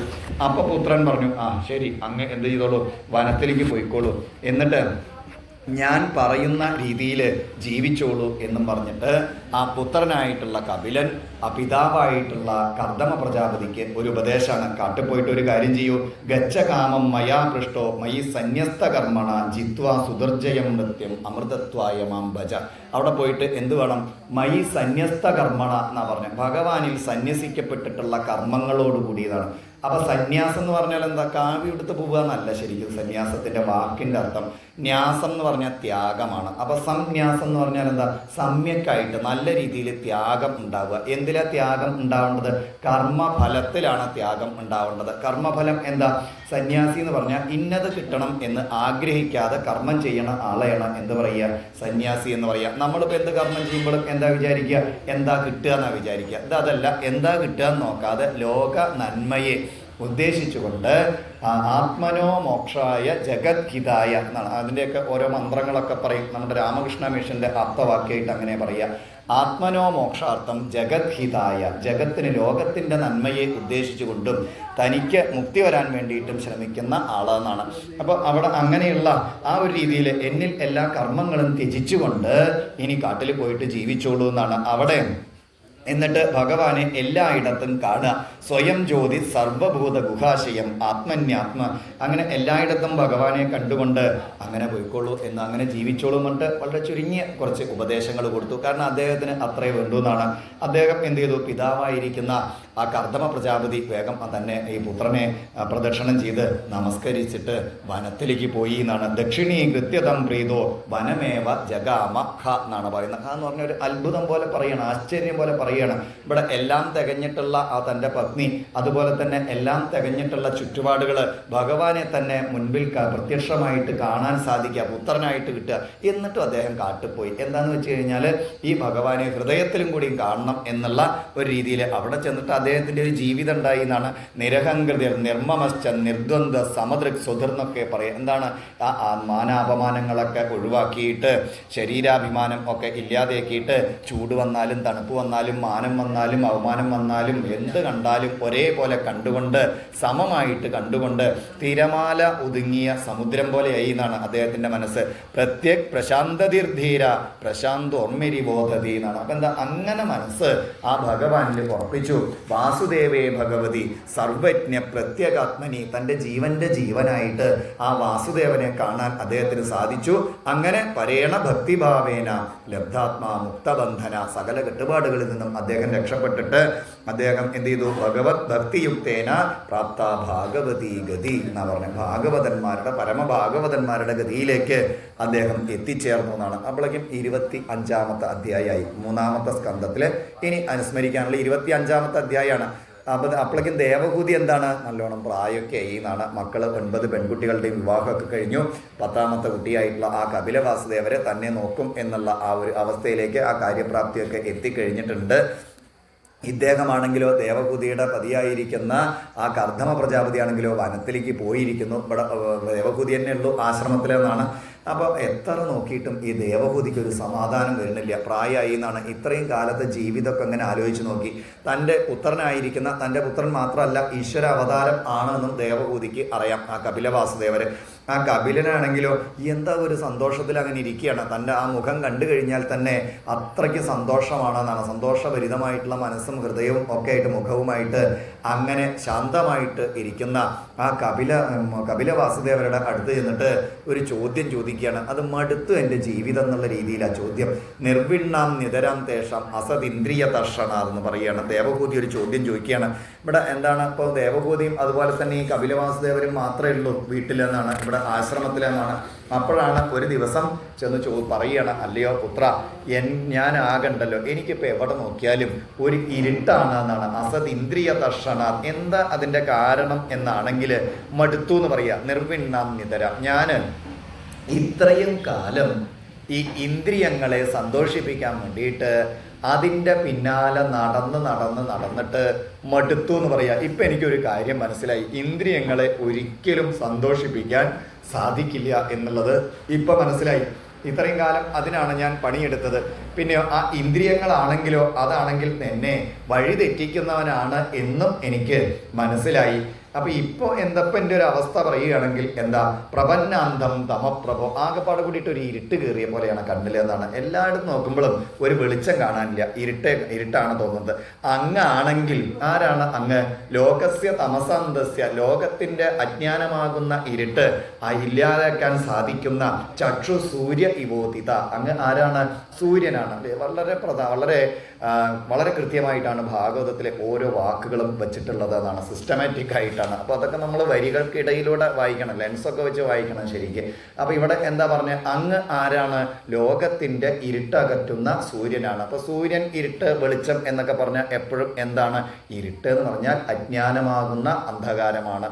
വെളിച്ചം എന്ന് പറഞ്ഞാൽ എന്താ? ജ്ഞാനമാകുന്ന പ്രകാശമാണ്. അപ്പോൾ അങ്ങനത്തെ ജ്ഞാനപ്രകാശം തരാൻ സാധിക്കുന്ന സൂര്യനാണ് അങ്ങ് എന്നെ ഇതിൽ നിന്നും രക്ഷപ്പെടാനുള്ള വഴി അങ്ങ് പറഞ്ഞു തരണം എന്നാണ്. ഞാനിതാ അങ്ങയെ ശരണം പ്രാപിക്കുന്നു. അങ്ങ് എൻ്റെ ഈ അജ്ഞാനമാകുന്ന ആ അന്ധകാരമാകുന്ന ആ മരത്തിനെ ഇല്ലാതെയാക്കാൻ സാധിക്കുന്ന, വെട്ടിമുറിക്കുന്ന ആ മഴുവാണ്, അല്ലെങ്കിൽ ആയുധമാണ് അങ്ങ് എന്നാണ്. അങ്ങനെയുള്ള അങ്ങ് എനിക്ക് എന്ത് ചെയ്തു തരണം? ഇതിന് ഉചിതമായിട്ടുള്ള വഴി എനിക്ക് പറഞ്ഞു തരണം. ഞാനിതാ ജിജ്ഞാസയോട് കൂടിയിട്ട്, അറിയാനുള്ള ആഗ്രഹത്തോട് കൂടിയിട്ട് അങ്ങയുടെ കൽക്കലിത നമസ്കരിക്കുന്നു എന്ന് പറയാം. എന്താ? ഈ ദുഃഖം ഇല്ലാതെയാക്കാൻ വേണ്ടിയിട്ട്, ഈ ഇന്ദ്രിയങ്ങളുടെ പിന്നാലെ പോയിട്ടുള്ള ദുഃഖം ഇല്ലാതെയാക്കാൻ വേണ്ടിയിട്ടെന്നാണ്. നോക്കൂ, ഇനി നമുക്കൊന്ന് വായിച്ചു നോക്കാം, ഇതൊന്നും കൂടിയും വായിച്ചു നോക്കാം. എന്താ ഇവിടെ പറഞ്ഞത്? മടുത്തു എന്ന് പറയുകയാണ്. എനിക്കൊരു കാര്യം മനസ്സിലായി, ഇന്ദ്രിയങ്ങളെ തൃപ്തിപ്പെടുത്താൻ വേണ്ടിയിട്ടാണ് ഞാൻ ജീവിച്ചത്. ഇനി നമ്മുടെ ജീവിതത്തിലേക്ക് വരിക. നമ്മളുടെ ജീവിതത്തിലും ഇപ്പോൾ നമ്മൾ എന്താ ചെയ്തുകൊണ്ടിരിക്കുന്നത്? ഇന്ദ്രിയങ്ങളെ തൃപ്തിപ്പെടുത്തിക്കൊണ്ടിരിക്കുകയാണ്. കണ്ണ്, കാത്, മൂക്ക്, ത്വക്ക്, ചെവി, ഈ 5 എണ്ണത്തിനെ തൃപ്തിപ്പെടുത്തുകയാണ്. എന്നിട്ടോ എന്തെങ്കിലും ഇത് തൃപ്തിപ്പെട്ടിട്ടുണ്ടോ? ഇപ്പം നാവ് എന്താ, ഉച്ചയായാൽ നമുക്ക് പിന്നെയും തോന്നും കുറച്ചും കൂടിയും ഇല്ലെങ്കിൽ പാൽപ്പായസം കുറച്ചും കൂടിയും കഴിക്കണം തോന്നുന്നതാണ്. എന്തെങ്കിലും നാവ് പറഞ്ഞിട്ടുണ്ടോ? അതെ, അത്യാവശ്യത്തിനുള്ളത് മതി കേട്ടോ, ഇതൊന്നും വേണ്ട. അപ്പോൾ ഒരു കാര്യം ചെയ്യാം, പാൽപ്പായസം നീ ഒരു കാര്യം ചെയ്തോ, ഇന്നൊരു 25 ലിറ്ററാണ് കുടിച്ചോ, നീ ജമ്മത്ത് ചോക്കരുത് എന്ന് പറഞ്ഞിട്ട് 25 ലിറ്റർ പായസം എന്നാണ് കുടിച്ചാൽ എന്താ ഉണ്ടാവുക? നാളെ അതന്നെ പിന്നെയും ചോദിക്കുന്നതാണ്. എന്തെങ്കിലും അതിനെ തൃപ്തിപ്പെടുത്താൻ പറ്റിയിട്ടുണ്ടോ? ഇല്ല. കണ്ണാണെങ്കിലോ എത്രയായാലും ശരി 5 മിനിറ്റ് സമയം കിട്ടിയാൽ എന്താ ചെയ്യുക? ആ സാധനം എടുത്ത് തോണ്ടിക്കൊണ്ടിരിക്കും. നമ്മൾ നോക്കിയിട്ടില്ലെങ്കിൽ ഈ ഫേസ്ബുക്കുകാർ കൂട്ടിപ്പോകുന്നില്ല, അല്ലെങ്കിൽ വാട്സപ്പുകാർ. എന്നാലും ശരി, എന്താ നേരം വിളിച്ചായ പിന്നെയും എടുത്തിട്ടൊരു മെസ്സേജ് അയക്കും, ഗുഡ് മോർണിംഗ് എന്നുണ്ട്. ഈ ഇടയ്ക്ക് എനിക്കൊരു മെസ്സേജ് കിട്ടിയതാണ്. എന്താ മെസ്സേജ് എന്ന് വായിച്ചു നോക്കുമ്പോഴാണ് നല്ലോണം ചിന്തിച്ചിട്ടുള്ള മെസ്സേജാണ്. ഞാൻ ഗുഡ് മോർണിംഗ് പറഞ്ഞിട്ടൊന്നും കാര്യമില്ല, നിൻ്റെ കയ്യിലിരിപ്പ് പോലെ ഇരിക്കും നല്ല ഇന്നത്തെ ദിവസം എന്ന്. എത്ര കറക്റ്റാണത്. ഇടയ്ക്ക് കണ്ടൊരു മെസ്സേജാണ്. ഞാൻ എത്ര ഗുഡ് മോർണിംഗ് പറഞ്ഞിട്ടും കാര്യമൊന്നുമില്ല, എൻ്റെ കയ്യിലിരിപ്പ് നന്നെങ്കിൽ ഇന്ന് എൻ്റെ ദിവസവും നന്നാവും. അപ്പം അങ്ങനെ നമ്മളിപ്പോൾ ഇതൊക്കെ ഇതിൻ്റെയൊക്കെ പിന്നാലെ എങ്ങനെ പോകും. എന്താ എന്നെങ്കിലും പറഞ്ഞിട്ടുണ്ടോ കണ്ണ്? എന്നാൽ ശരി, ഇത് അത്യാവശ്യത്തിന് നോക്കിയാൽ മതി, എന്തെങ്കിലും കാര്യങ്ങളൊക്കെ അറിയാൻ വേണ്ടിയിട്ട് നോക്കിയാൽ മതി. കാരണം എന്താ, കണ്ണ് പറയില്ല. പിന്നെയോ മൂക്ക് പറഞ്ഞിട്ടുണ്ടോ? ഇന്ന് അവരെ പറഞ്ഞിട്ടുണ്ടോ ആ മണത്തത് മതി, ഇല്ലെങ്കിൽ ആ സെൻറ്റും കുപ്പിയോ സ്പ്രേ കുപ്പിയോ മേടിച്ച് മതി എന്ന് പറഞ്ഞിട്ടുണ്ടോ? തൊക്ക് പറഞ്ഞിട്ടുണ്ടോ സ്പർശസുഖം മതി എന്നുള്ളത് പറഞ്ഞിട്ടുണ്ടോ? ഇങ്ങനെ നോക്കിക്കഴിഞ്ഞാൽ ഇതിപ്പോൾ ആരുടെ ചോദ്യം? ഈ ചോദ്യം ദേവഭൂതിയുടെ ചോദ്യമാണോ? ഇത് നമ്മുടെ ചോദ്യമാണ്. അപ്പോൾ ഇത് ഭാഗവതത്തിൽ കണ്ടോൻ്റെ ചോദ്യമൊന്നുമില്ല. ഇവിടെ ഇങ്ങനെ പേരിങ്ങനെ പറയുമ്പോൾ ഹിരണ്യകശിപു എന്നൊക്കെ വളരെ സാഹിത്യപരമായിട്ട് ദേവഭൂതി പറഞ്ഞാലും അങ്ങനത്തെ ആൾ തന്നെയാണ്, ദേവനെ വിളിച്ചു വരുത്തുന്ന ആളാണെന്നാണ്. ഇനിയോ കർദമൻ എന്ന് പറഞ്ഞാൽ എന്താ? കർദമൻ എന്ന് പറഞ്ഞാൽ ശരീരത്തിനെയും മനസ്സിനെയും ദമം വന്നിട്ടുള്ള ആളാണെന്നാണ്. ഇവരുടെ പുത്രനായിട്ട് വന്നിട്ടുള്ളത് ആരാ? കപില വാസുദേവരാണ്, ജ്ഞാനമാണ്. അപ്പോൾ അതൊക്കെ പല രീതിയിൽ പറയും എന്നേ ഉള്ളൂ. എന്തായാലും ചുരുക്കത്തിൽ ഈ ചോദ്യം കേട്ടപ്പോൾ ആ കപില വാസുദേവർക്ക് നല്ലോണം സന്തോഷം തോന്നി. എന്താ സന്തോഷം തോന്നാൻ കാരണം എന്ന് വെച്ച് കഴിഞ്ഞാൽ, ഈ ചോദ്യത്തിന് ഉത്തരം പറഞ്ഞു കഴിഞ്ഞാൽ അത് ലോകത്തിന് നന്മയെ കൊടുക്കുന്നതാണ്, ഭഗവാന്റെ അടുത്തേക്ക് എത്തിക്കുന്ന വഴിയിൽ സ്പീഡ് കൂട്ടുന്നതാണെന്നാണ്. മാതുർനിരവദ്യമീപ്സിതം നിശമ്യ പുംസാം അപവർഗവർദ്ധനം ദിയാഭിനന്ദ്യാത്മവതം സതം ഗതിർ ബഭാഷ ഈഷസ്മിത ശോഭിതാനന. പുഞ്ചിരിച്ചുകൊണ്ട് സന്തോഷത്തോടു കൂടിയിട്ട് ആ കപില വാസുദേവര് മറുപടി പറയാൻ വേണ്ടിയിട്ട് തുടങ്ങുകയാണ്. ഒരു അമ്മയ്ക്ക് മകൻ കൊടുക്കുന്ന ഉപദേശമാണ് കപിലോപദേശം. ഇവിടെ നിന്നാണ് ആരംഭിക്കുക. 25-ാമത്തെ അധ്യായത്തിൽ 3-ാമത്തെ സ്കന്ധത്തിൽ ആദ്യം തന്നെ ആ മകൻ പറഞ്ഞു. ഇവിടെ ഭഗവാൻ എന്നാണ് പറഞ്ഞത്. എന്താ? ഭഗവാനാണ്, ഭഗവാന്റെ അവതാരമാണ്, കപില വാസുദേവരാണ്. ആ അമ്മയോട് പറയാണ്, അമ്മേ, യോഗ ആധ്യാത്മിക പുംസം മതോ നിശ്രേയസായമേ അത്യന്തോ പരതിർയത്ര ദുഃഖസ്യ ച സുഖസ്യ ച. അമ്മേ, ഈ ലോകത്തിൽ മനുഷ്യ ജീവിതം കിട്ടിക്കഴിഞ്ഞാൽ, മനുഷ്യ ജന്മം കിട്ടിക്കഴിഞ്ഞാൽ 2 രീതിയിൽ ജീവിക്കാം. 2 വഴികളുണ്ട്. ഒരു വഴിയിലൂടെ പോയി കഴിഞ്ഞാൽ അത് ശാശ്വതമായിട്ടുള്ള സുഖത്തിലും സമാധാനത്തിലും ശാന്തിയിലും എത്തിച്ചേരും. മറ്റൊരു വഴിയിലൂടെ പോയി കഴിഞ്ഞാൽ ദുഃഖത്തിലാണ് എത്തിച്ചേരുക. ആദ്യത്തെ വഴിയിൽ കൂടെ പോയി കഴിഞ്ഞാൽ ശാശ്വതമായിട്ടുള്ള സുഖത്തിലാണ് എത്തിച്ചേരുക. രണ്ടാമത്തെ വഴിയിൽ എത്തിച്ചേരുന്നത് ദുഃഖത്തിലാണെങ്കിലും നമുക്ക് തോന്നും അതാണ് സുഖം എന്ന് തോന്നും, അതിൽ കൂടിയും സുഖം കിട്ടും. പക്ഷെ ആ സുഖത്തിൻ്റെ പ്രത്യേകത ക്ഷണികമാണ്. അത് എവിടെയാണ് എത്തിച്ചേരുക? ആത്യന്തികമായിട്ട് ദുഃഖത്തിൽ എത്തിച്ചേരുന്ന സുഖമാണ് രണ്ടാമത്തെ വഴിയിൽ കൂടെ പോയാൽ കിട്ടുക എന്ന് പറഞ്ഞു. അപ്പം നമ്മളോട് പറയണം, ഇവിടെ 2 രീതിയിൽ ജീവിക്കാം. ഒരു രീതിയിൽ ജീവിച്ചു കഴിഞ്ഞാൽ എവിടെ എത്തിച്ചേരും? എന്നെന്നും നിലനിൽക്കുന്ന ശാന്തിയിലും സമാധാനത്തിലും എത്തിച്ചേരും.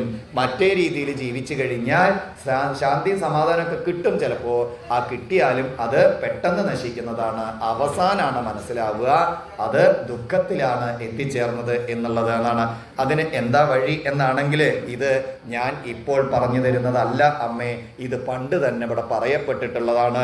ഋഷീണാം ശ്രോതുകാമാനാം യോഗം സർവംഗ നൈപുണം പുരാനഖേ. പണ്ടന്നെ ഇത് ഇവിടെ പറയപ്പെട്ടിട്ടുണ്ട്. ഈ വക കാര്യങ്ങളൊക്കെ നേരത്തെ തന്നെ പറയപ്പെട്ടിട്ടുണ്ട്.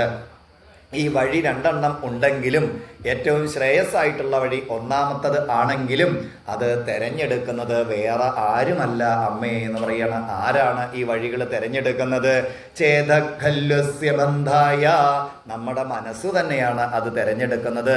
മനസ്സ് വിഷയങ്ങളോട്, ഈശ്വരനല്ലാത്ത വസ്തുക്കളോട് ചേർന്ന് കഴിഞ്ഞാൽ ആദ്യത്തെ വഴിയിൽ കൂടെ പോയിട്ട്, അല്ലെങ്കിൽ ആ ഈശ്വരനല്ലാത്ത വസ്തുക്കളോട് ചേർച്ചയുള്ള മനസ്സ് ദുഃഖത്തിൽ എത്തിച്ചേരുന്ന വഴിയിലൂടെ പോയിട്ട് അവസാനം ദുഃഖത്തിൽ എത്തിച്ചേരുന്നു. ഭഗവാനുമായിട്ട് ചേർച്ചയുള്ള കാര്യങ്ങളുമായിട്ട് ചേർച്ചയുള്ള മനസ്സ് എവിടേക്ക് എത്തിച്ചേരുന്നു? പരമമായിട്ടുള്ള ശാന്തിയിലേക്ക് എത്തിച്ചേരുന്നു എന്ന് പറയുകയാണ്. അപ്പൊ ഇതിന് ആരാ കാരണം? മനസ്സാണ്, പുറത്തുള്ള ആരും അല്ല എന്നാണ്. വളരെ കൃത്യമായിട്ടാണ് ഭാഗവതം പറയുക. എന്താ അപ്പോൾ അമ്മയോട് പറഞ്ഞത്? അമ്മേ, 2 വഴിയുണ്ട്. ആ 2 വഴിയിൽ യോഗ ആധ്യാത്മിക പുംസാം, ആധ്യാത്മികമായിട്ടുള്ള ആ വഴിയിലൂടെ പോയി കഴിഞ്ഞാൽ ശാശ്വതമായിട്ടുള്ള ശാന്തിയും സമാധാനത്തിലും എത്തിച്ചേരും. അടുത്ത വഴിയിലൂടെ പോയി കഴിഞ്ഞാൽ ദുഃഖത്തിലാണ് എത്തിച്ചേരുക. ഈ വഴി തിരഞ്ഞെടുക്കുന്നത് ആരാണ്? കണ്ടു നിൽക്കണവരോ പുറത്തുള്ളവരോ അല്ല, നമ്മുടെ ഓരോരുത്തരുടെയും ഉള്ളിലുള്ള മനസ്സാണ് എന്നാണ്. മനസ്സ് ഭഗവാനുമായി ബന്ധപ്പെട്ട കാര്യങ്ങളിൽ ചേർന്ന് നിന്നാൽ ശരിയായിട്ടുള്ള വഴിയിലൂടെ പോകും. അല്ലാത്ത വഴി വിഷയങ്ങളോട് ചേർന്ന് നിന്നാൽ അത് ദുഃഖത്തിലേക്കാണ് എത്തിച്ചേരുക. അപ്പോൾ എന്തു മതി? നമ്മുടെ മനസ്സുണ്ടായാൽ മതി. മനസ്സാണ്, മറ്റുള്ളവരല്ല എന്നാണ്. അതാണ് നമ്മൾ പറയാറില്ലേ, നീയൊന്ന് മനസ്സ് വെച്ചാൽ സാമ്പാറൊക്കെ നേരെയാവും അല്ലേ? എന്താ മനസ്സങ്ങോട്ട് വെച്ചാൽ. ഇല്ലെങ്കിൽ എന്താ, ഒരു പാചകക്കാരുണ്ടെന്നാണ് ചുക്കുവെള്ളം വരെ അടിയിൽ പിടിപ്പിക്കത്ര അദ്ദേഹം. നോക്കൂ, ചില്ലറ കഴിവ് മതി അതൊക്കെ ചുക്കുവെള്ളമൊക്കെ കരിയിപ്പിക്കണമെങ്കിൽ അല്ലേ? അപ്പോൾ മനസ്സങ്ങോട്ട് വെച്ച് കഴിഞ്ഞാൽ എന്തായി? ഞങ്ങളുടെ നാട്ടിൽ ഒരാളെ പറയാറുണ്ട് ഇങ്ങനെ, ചുക്കുവെള്ളം വരെ അദ്ദേഹം അടിയിൽ പിടിപ്പിക്കുന്നതാണ്. അപ്പോൾ മനസ്സുണ്ടെങ്കിൽ എന്തായി? നേരാവണ്ണം ആവും. നമ്മുടെ മനസ്സാണ് വെച്ചാൽ ഒക്കെ നേരെ. അപ്പോൾ ഇതിൻ്റെ കാര്യക്കാരനാരാ? മനസ്സാണ്. മനസ്സ് എവിടെന്നെങ്കിലും വരുന്ന ആളാണോ? അല്ല, നമ്മുടെ തന്നെ ഉള്ളിലുള്ള ആളാണ്. ചുരുക്കത്തിൽ നമ്മൾ രക്ഷപ്പെടാൻ നമ്മൾ തന്നെ വിചാരിക്കേണ്ടെന്നാണ് പറയുന്നത്. അല്ല നാട്ടുകാരൊക്കെ കൂടി നമ്മളെ രക്ഷിക്കുന്നെന്ന് ആരും വിചാരിക്കേണ്ട. ഭഗവത്ഗീതയിൽ എന്താ പറയുക? ഉദ്ധരേ ആത്മനാത്മാനം. കണ്ടവരൊക്കെ കൂടിയിട്ടല്ല, അവനവൻ തന്നെ ശ്രമിച്ചിട്ട് നേരെയാവണം. അപ്പൊ ഈ മനസ്സ് സാധാരണഗതിയിൽ നല്ല വഴി തിരഞ്ഞെടുക്കാറില്ല എന്ന് പറയണം. എന്താ നല്ല വഴി തിരഞ്ഞെടുക്കാതിരിക്കാനുള്ള കാരണം? മനസ്സിനറിയാം നല്ല വഴി ഏതാണ്, ചീത്ത വഴി ഏതാണെന്ന് മനസ്സിന് നല്ലോണം അറിയാം. പക്ഷെ മനസ്സ് പലപ്പോഴും നല്ല വഴിയിലേക്ക് തിരിയാറില്ല. എന്താ തിരിയാതിരിക്കാൻ കാരണം എന്നാണെങ്കിൽ, മനസ്സിൽ കുറച്ച് മാലിന്യങ്ങളുണ്ട്. മനസ്സിൽ ആ മാലിന്യങ്ങൾ ഉള്ളിടത്തോളം കാലം എന്തുണ്ടാവില്ല? മനസ്സ് നല്ല വഴി സ്വീകരിക്കില്ല, തിരഞ്ഞെടുക്കില്ല. ഏതാ ഈ മനസ്സിൽ? അങ്ങനെയാണെങ്കിൽ മനസ്സിലെ മാലിന്യങ്ങൾ എന്താണ്? തൊട്ടടുത്ത ശ്ലോകത്തിൽ പറഞ്ഞു, മമാഭിമാനോത്തൈ കാമലോപാതിബിർമലൈ വീതം യഥാ മനഃശുദ്ധം. അപ്പോൾ എന്താണ്ടാവുക? മനസ്സിന് ശുദ്ധിയില്ല. എന്താ കാരണം എന്നറിയോ? മനസ്സിൽ ഇത്തരം മാലിന്യങ്ങളുണ്ട്. ഏതാണ് ആ മാലിന്യങ്ങൾ? കാമം, ക്രോധം, മതം, മോഹം തുടങ്ങിയിട്ട് ഒരു 6 എണ്ണമുണ്ട്. ഈ 6 മാലിന്യങ്ങൾ മനസ്സിലുള്ളിടത്തോളം കാലം മനസ്സ് ശുദ്ധമല്ല. ശുദ്ധമായ മനസ്സേ നല്ല വഴി തിരഞ്ഞെടുക്കുള്ളൂ. അപ്പൊ ഏതൊക്കെ ശത്രുക്കളെന്ന് ഇപ്പൊ കൃത്യമായിട്ട് മനസ്സിലായി. ഇതാണ് 6 എന്നൊക്കെ എവിടെ കേട്ടാലും ഇങ്ങനെയും കൂടി ഒരർത്ഥമുണ്ട്. ശത്രുക്കളാണെന്നാണ്. നമ്മുടെ ശത്രുക്കളാണ് ഇവര്. കാമം, ക്രോധം, മതം, മോഹം തുടങ്ങിയിട്ടുള്ള, അസൂയ തുടങ്ങിയിട്ടുള്ള ആൾക്കാർ. ഇതാണ് എഴുത്തച്ഛൻ വളരെ ലളിതമായിട്ട് പറയും, ഷഡ്വൈരികൾക്കു വിളയാട്ടത്തിനക്കരുതു ചിത്തംബുജം തവ ആസ്ഥാനരംഗം ആക്കണം എന്നാണ്. ഈ 6 ശത്രുക്കൾക്ക് ഇരിക്കാനുള്ള സ്ഥലമാക്കിയിട്ട് എൻ്റെ മനസ്സിനെ മാറ്റരുതേ ഭഗവാനെ എന്നാണ്. ഈ 6 ശത്രുക്കളാണ് നമ്മളെ ഭഗവാനിൽ എത്തുന്നതിൽ നിന്ന് തടയുന്നതായിട്ടുള്ളത് എന്നാണ്. അപ്പോൾ ഭഗവാനിൽ എത്തണമെങ്കിൽ എന്ത് വേണം? ഈ 6 ശത്രുക്കളെ ജയിക്കണം. അതാണ് ഒരു ഭജനയിൽ നമ്മൾ കേട്ടിട്ടുണ്ടാവും, പടിയാറും കടന്നവിടെ ചെല്ലുമ്പോൾ. ആരെ കാണാന്നാ പറയണ? ശിവനെ കാണാകും ശിവശംഭോ. വളരെ മനോഹരമായിട്ടുള്ളൊരു കീർത്തനാണ്. അത് നമ്മൾ മറക്കണ്ട വിചാരിച്ചിട്ട് അതിലൊരു സിസ്റ്റമാറ്റിക് രീതിയുണ്ട്. എന്താ? നമശിവായണേ നാ എന്നുള്ള അക്ഷരത്തിന് ഒരു ശ്ലോകം. എന്താ? നരനായിങ്ങനെ ജനിച്ചു ഭൂമിയിൽ നരകവാരിധി നടുവിൽ ഞാൻ. അടുത്ത് മരണകാലത്തെ സുഖത്തെ സുഖല്ല അല്ലേ? ഭയത്തെ ചിന്തിച്ചാൽ മതിമറന്നു മനമെല്ലാം. പിന്നെ ശിവശിവാവൊന്നും അങ്ങനെ വന്നിട്ട് വലിയൊരു കാട്ടിൽ അകപ്പെട്ടേനകം. അവസാനം എന്താ? എളുപ്പമായുള്ള വഴിയെ കാണുമ്പോൾ ഇടയ്ക്കിടെ 6 സ്റ്റെപ്പ് ഉണ്ട്. എങ്ങനെയല്ലേ? സ്റ്റെപ്പല്ല, പടിയുണ്ട്. പടി അങ്ങോട്ട് കയറി കഴിഞ്ഞാൽ അവിടെ ചെല്ലുക. എവിടുത്തെ കാര്യം പറഞ്ഞ? എവിടുത്തെ വൈക്കത്തല്ലേ? എന്തായാലും ശരി, ആ ശിവന്റെ അമ്പലത്തിൽ ചെല്ലുക. എന്നിട്ട് നോക്കുക, 4 പുറം നോക്കുക, എവിടെ 6 പടിയെന്ന്. അവിടെ പടിയൊന്നും ഉണ്ടാവില്ല. എന്തെങ്ങനെ പറയാൻ കാരണം? വളരെ താത്വികമായിട്ടാണ്. ഈ 6 പടികൾ അങ്ങോട്ട് ചവിട്ടി കയറി കഴിഞ്ഞാൽ ആരെ കാണാൻ പറ്റും? ശിവനെ കാണാൻ പറ്റും. അപ്പം മനസ്സിൽ ക്രോധവും കാമവും മോഹവും അസൂയയും ഒക്കെ വെച്ചും കൊണ്ട് നടക്കണ ഒരാൾക്ക് എന്തിന്റെ പുറത്താ? ശിവന്റെ വരവ് എന്തിന്റെ പുറത്താ? കാളയുടെ പുറത്ത്. കാള എന്തിന്റെ പ്രതീക? ധർമ്മത്തിന്റെ പ്രതീകമാണ്. ധർമ്മത്തിന്റെ പുറത്ത് സഞ്ചരിക്കുന്ന ആ പരമേശ്വരനെ കാണാൻ സാധിക്കില്ല എന്ന് കൃത്യമായിട്ട് പറയുന്ന ഒരു കീർത്തനമാണത്. നമ്മുടെ കീർത്തനങ്ങളൊക്കെ ഉണ്ടോ? പഴയ കീർത്തനങ്ങളൊക്കെ എത്ര അർത്ഥവത്താണെന്നറിയാം. ഒരു കീർത്തനം മതി നമുക്ക് ഈ സനാതന നമ്മുടെ ധർമ്മത്തിൻ്റെ എല്ലാ കാര്യങ്ങളും വിശദമാക്കാൻ. ഇത്തരത്തിലുള്ള ചെറിയ ചെറിയ കീർത്തനങ്ങൾ മതി, പഴത്തെ ഭക്തിഗാനങ്ങളൊക്കെ മതി. ഇപ്പോഴത്തെ ആണെങ്കിലോ പുതിയ ഭക്തിഗാനങ്ങളൊക്കെ കേട്ടാൽ നല്ല രസമാണ്. അച്ഛ ഗുരുവായൂരിൽ ഏത് കടയിലാണ് നല്ല മസാല റോസ്റ്റ് കിട്ടുക, അച്ഛ ഏത് കടയിലാണ് നല്ല സാരി കിട്ടുക, അല്ലേ? ഗുരുവായൂരൊന്ന് പോവാം, പറ്റുമെങ്കിൽ ഗുരുവായൂരപ്പനെ ഒന്ന് കാണുകയും ചെയ്യാം, പുറത്തുനിന്ന് 1 കിലോമീറ്റർ ദൂരത്തിന് ആ വിളക്കും കാണാം, ആ സാരി എടുത്തിട്ട് വരാമെന്നാണ്. എന്താ പോണത് അതിനാണെന്നാണ്. അപ്പം എന്തോ ആയിക്കോട്ടെ, ഇവിടെ എന്താ പറഞ്ഞത്? ഈ 6 ശത്രുക്കള്, ഈ 6 മനസ്സിൻ്റെ മാലിന്യങ്ങളാണ്. കൃത്യമായിട്ട് അവിടെ പറഞ്ഞ് 2 വഴിയുണ്ട് അമ്മേ, 2 വഴിയിൽ ജീവിക്കാം. ഒന്ന് ശരിയായിട്ടുള്ള ആധ്യാത്മികമായിട്ടുള്ള വഴി, അടുത്ത വഴിയുണ്ട്. 2ാമത്തെ വഴിയിലൂടെ പോയി കഴിഞ്ഞാൽ ദുഃഖത്തിൽ എത്തിച്ചേരും. ഇത് തിരഞ്ഞെടുക്കുന്നത് ആരാണ്? മനസ്സാണ്. മനസ്സ് സാധാരണഗതിയിൽ ഇത് തിരഞ്ഞെടുക്കാറില്ല. എന്താണ് അത് തിരഞ്ഞെടുക്കാത്തതിൻ്റെ കാരണം? മനസ്സിൽ മാലിന്യങ്ങളുണ്ട്. അപ്പൊ ഏതൊക്കെ മാലിന്യങ്ങൾ എന്ന് പറയണം? ഏതൊക്കെയാണ് മാലിന്യങ്ങൾ? അഹം, മമാഭിമാൻ, ഞാൻ വലുത് എന്നുള്ള തുടങ്ങിയിട്ടുള്ള കാമം, ക്രോധം, മതം, മോഹം, മത്സരം തുടങ്ങിയിട്ടുള്ള ഈ 6 ഇവ ഇല്ലാതെയാക്കണം. ഈ മാലിന്യങ്ങൾ കളയണം. അങ്ങനെയാണെങ്കിൽ ഈ മാലിന്യങ്ങൾ ചെളി കളയാൻ വേണ്ടിയിട്ട് ഏത് സോപ്പാ വേണ്ടതെന്നാണ് അടുത്ത് പറയണത്, അല്ലേ? അങ്ങനെയല്ലേ വേണ്ട? മാലിന്യം കളയാൻ എന്താ വേണ്ടത്? ചെളി കളയണം. ചെളി കളയാൻ എന്ത് വേണം? സോപ്പ് വേണം. ആ സോപ്പ് എവിടെ കിട്ടും എന്നുള്ളതാണ് അടുത്ത് പറയുന്നത്. ഇവിടെ സോപ്പ് എന്നല്ല പറഞ്ഞത്, ഈ മാലിന്യത്തിനെ ഇല്ലാതെയാക്കണം. അപ്പൊ അതില്ലാതെയാക്കാനുള്ള വഴി എന്താണ്? അതിനൊരു വഴിയുണ്ട് എന്ന് പറയുകയാണ്. അതിന് തഥാ പുരുഷ ആത്മാനം കേവലം പ്രകൃതേ പരം നിരന്തരം സ്വയം ജ്യോതിർ. ആ ഭഗവാനെ കുറിച്ചിട്ട് അറിയണം. എങ്ങനെയുള്ള ആളാണ് ആൾ? ഭഗവാൻ സ്വയം പ്രകാശിക്കുന്ന, മറ്റുള്ളതിൻ്റെ ഒന്നിൻ്റെയും ആവശ്യമില്ലാതെ തന്നെ നിലനിൽക്കുന്ന സ്വയം ജ്യോതിസായിട്ടുള്ള ആ ഭഗവാനെ കുറിച്ച് അറിയാൻ സഹായിക്കുന്ന ഭക്തി ഉണ്ടാവണം എന്നാണ് ഇനി പറഞ്ഞു കൊണ്ടുവരിക. എങ്ങനത്തെ ഭക്തി? ഭക്തി എന്ന് അവസാനേ പറയുള്ളൂ. ജ്ഞാനവൈരാഗ്യയുക്തേന ഭക്തിയുക്തേന എന്നത് ആദ്യം ഭക്തി പറഞ്ഞൂടെ? എന്താ? അങ്ങനെയല്ല. ഭാഗവതം എപ്പോഴും കേവല ഭക്തിയെക്കുറിച്ച് പറയില്ല. കേവല ഭക്തിയെ പ്രോത്സാഹിപ്പിക്കില്ല. അത് നല്ലതാണെന്നൊക്കെ പറയും, പക്ഷെ പ്രോത്സാഹിപ്പിക്കുക എങ്ങനത്താണ്? പിന്നെ പറഞ്ഞുള്ളൂ. 2ാമതും അല്ല പറഞ്ഞ, 3ാമതാ പറഞ്ഞ് ജ്ഞാന വൈരാഗ്യയുക്തേന ഭക്തിയുക്തേന ചാത്മന. ജ്ഞാന വൈരാഗ്യത്തോട് കൂടിയിട്ടുള്ള ഭക്തിയാണ് ഈ മനസ്സിലെ മാലിന്യങ്ങൾ ഇല്ലാതെയാക്കാനുള്ള വഴി. അല്ലാതെ നമ്മൾ നേരത്തെ പറഞ്ഞ പോലെ സോപ്പ് മേടിക്കാൻ പോവുകയല്ല വേണ്ടത്. എന്താ? സോപ്പും കൊണ്ട് പുറേ കഴുകി വൃത്തിയാക്കാൻ പറ്റുള്ളൂ. ശരീരത്തിൻ്റെ പുറത്ത് കഴുകി വൃത്തിയാക്കാൻ എന്താണ്? സോപ്പ് നല്ലതാണ്. പക്ഷേ എത്ര കഴുകിയിട്ടും കാര്യമില്ല, അതിൻ്റെ ഉള്ളും കൂടിയും വൃത്തിയാവണം. അപ്പോൾ ഉള്ളു വൃത്തിയായാൽ ആ വൃത്തിയായ ഉള്ളിലെ ആര് വന്നിരിക്കുള്ളൂ? ഭഗവാൻ വന്നിരിക്കുള്ളൂ. അപ്പോൾ ഇവിടെ പറഞ്ഞത് എന്താ? ഈ മനസ്സിലെ മാലിന്യങ്ങൾ ഇല്ലാതെയാക്കാനുള്ള ഏറ്റവും നല്ല വഴി, എളുപ്പത്തിലുള്ള വഴി എന്ന് പറഞ്ഞാൽ ജ്ഞാനവൈരാഗ്യയുക്തമായിട്ടുള്ള, ജ്ഞാനത്തോടും വൈരാഗ്യത്തോടും കൂടിയിട്ടുള്ള ഭക്തിയാണ് എന്നാണ്. എന്താ ഈ ജ്ഞാനവൈരാഗ്യം കൂട്ടി പറയാൻ കാരണം? അതാണ് യഥാർത്ഥത്തിലുള്ള ഭക്തി, അല്ലാതെ കേവല ഭക്തിയല്ല. അപ്പോൾ നമുക്ക് നോക്കാം. അപ്പോൾ ഈ ഗുരുവായൂരും ശബരിമലയിലൊക്കെ എന്താ തിരക്ക്! ഓരോ സമയത്ത് ആ ഭഗവാനെയൊക്കെ കാണണമെങ്കിൽ മണിക്കൂറുകൾ ക്യൂ നിൽക്കണം എന്നാണ്. എന്തൊരു തിരക്കാ! ഭക്തി എല്ലായിടത്തും കൂടിക്കിടി വരുന്നു, അമ്പലങ്ങളൊക്കെ നേരെയായിട്ട് വരുന്നു. ശരിക്ക് അപ്പം എന്താ വേണ്ടത്? ലോകത്തിൽ നല്ല കാര്യങ്ങൾ കൂടുതലല്ലേ വേണ്ടത്? എന്നാൽ രാവിലെ ആ പേപ്പറൊന്ന് എടുത്ത് നോക്കുക, കുളിക്കണതിൻ്റെ മുമ്പ് നോക്കണം പേപ്പർ എന്നാണ്. എന്താ അത്രയ്ക്ക് വൃത്തികെട്ട കാര്യങ്ങളാണ് അതിൽ കാണുക. മകൻ അച്ഛനെ കൊന്നു, അമ്മ മകനെ കൊന്നു തുടങ്ങി അങ്ങനെ വായിക്കാനും പറയാനും പറ്റാത്ത കാര്യങ്ങളാണ് അതിൽ കാണുന്നത്. ഈ നാട്ടിൽ എന്തെങ്കിലും അധർമ്മത്തിനും വല്ല കുറവുണ്ടോ? അനീതിക്ക് വല്ല കുറവുണ്ടോ? ഇവിടെ ഭക്തി ഒരു പുറത്ത് കൂടെ കൂടുന്നുണ്ട്. എന്താ അത് കുറയാത്തത്? അത് കുറയാത്തതിന് കാരണം നമ്മളിൽ ഉണ്ടാകുന്ന ഭക്തി ഉണ്ടല്ലോ, ആ ഭക്തിക്ക് ചെറിയ എന്തോ ഒരു കുഴപ്പമുണ്ടാകുന്നതാണ്. ഇങ്ങനത്തെ ഭക്തി ഉണ്ടായി കഴിഞ്ഞാൽ എന്തുണ്ടാവില്ല? നമുക്ക് പിന്നെ അക്രമോ അനീതിയോ ഒന്നും ചെയ്യാൻ തോന്നില്ല, മറ്റുള്ളവൻ്റെ മണ്ടയ്ക്ക് എന്തെങ്കിലും ദ്രോഹിക്കാൻ തോന്നില്ല. അപ്പോൾ ഇങ്ങനത്തെ ഭക്തി വേണം. ജ്ഞാന വൈരാഗ്യയുക്തേന ഭക്തിയുക്തേന ചാത്മന.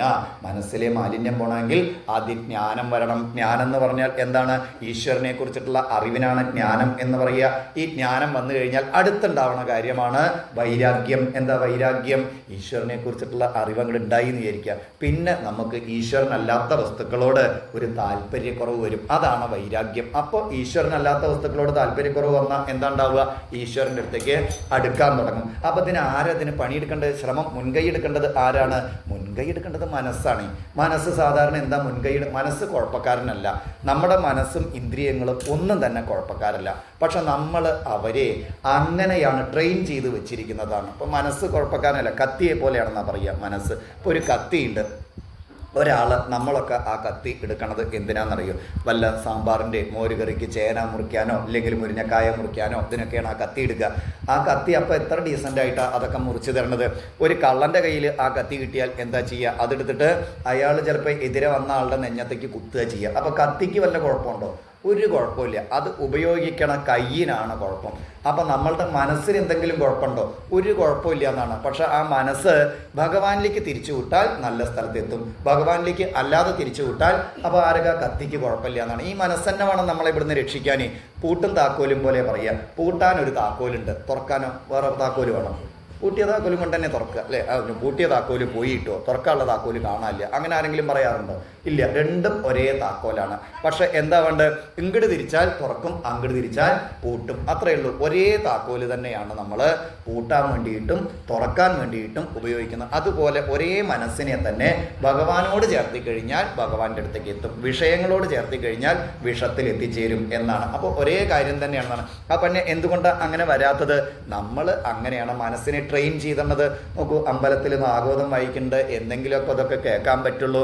അപ്പോൾ ഒരു കാര്യം ചെയ്യുക, എന്നാൽ അവിടേക്കൊന്ന് പോവുക എന്ന് ചിന്തിക്കില്ല. അപ്പം എന്താ വിചാരിക്കുക? ട്രെയിൻ ചെയ്ത് വെച്ചിരിക്കണം, അവിടെ ഒന്നും പോകണ്ട, നമുക്ക് ഇവിടെ ഇരിക്കാം, വേറെ എന്തെങ്കിലുമൊക്കെ നോക്കാമെന്ന്. അപ്പം മനസ്സും എന്താണ്ടാവുക?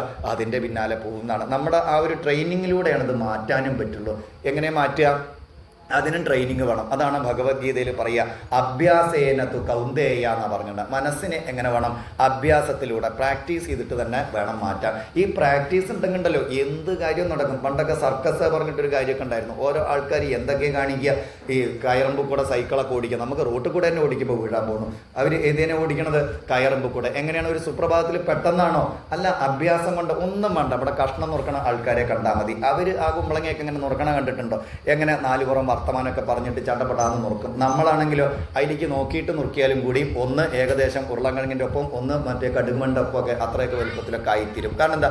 ഇവർക്ക് പ്രാക്ടീസാണ്. ഇനിയിപ്പോൾ ആ ഉള്ളിയൊക്കെ ഇങ്ങനെ നുറുക്കണ കാണണം. വലിയ ഉള്ളിയൊക്കെ ചട്ടപ്പെടാന്നിട്ട് നുറുക്കും. അത് കണ്ട് നമ്മൾ നുറുക്കാൻ പോയ എന്താ ഉണ്ടാവുക? ആംബുലൻസിൽ പോയി ചിലപ്പോൾ കൈ മുറിഞ്ഞിട്ട് അല്ലേ?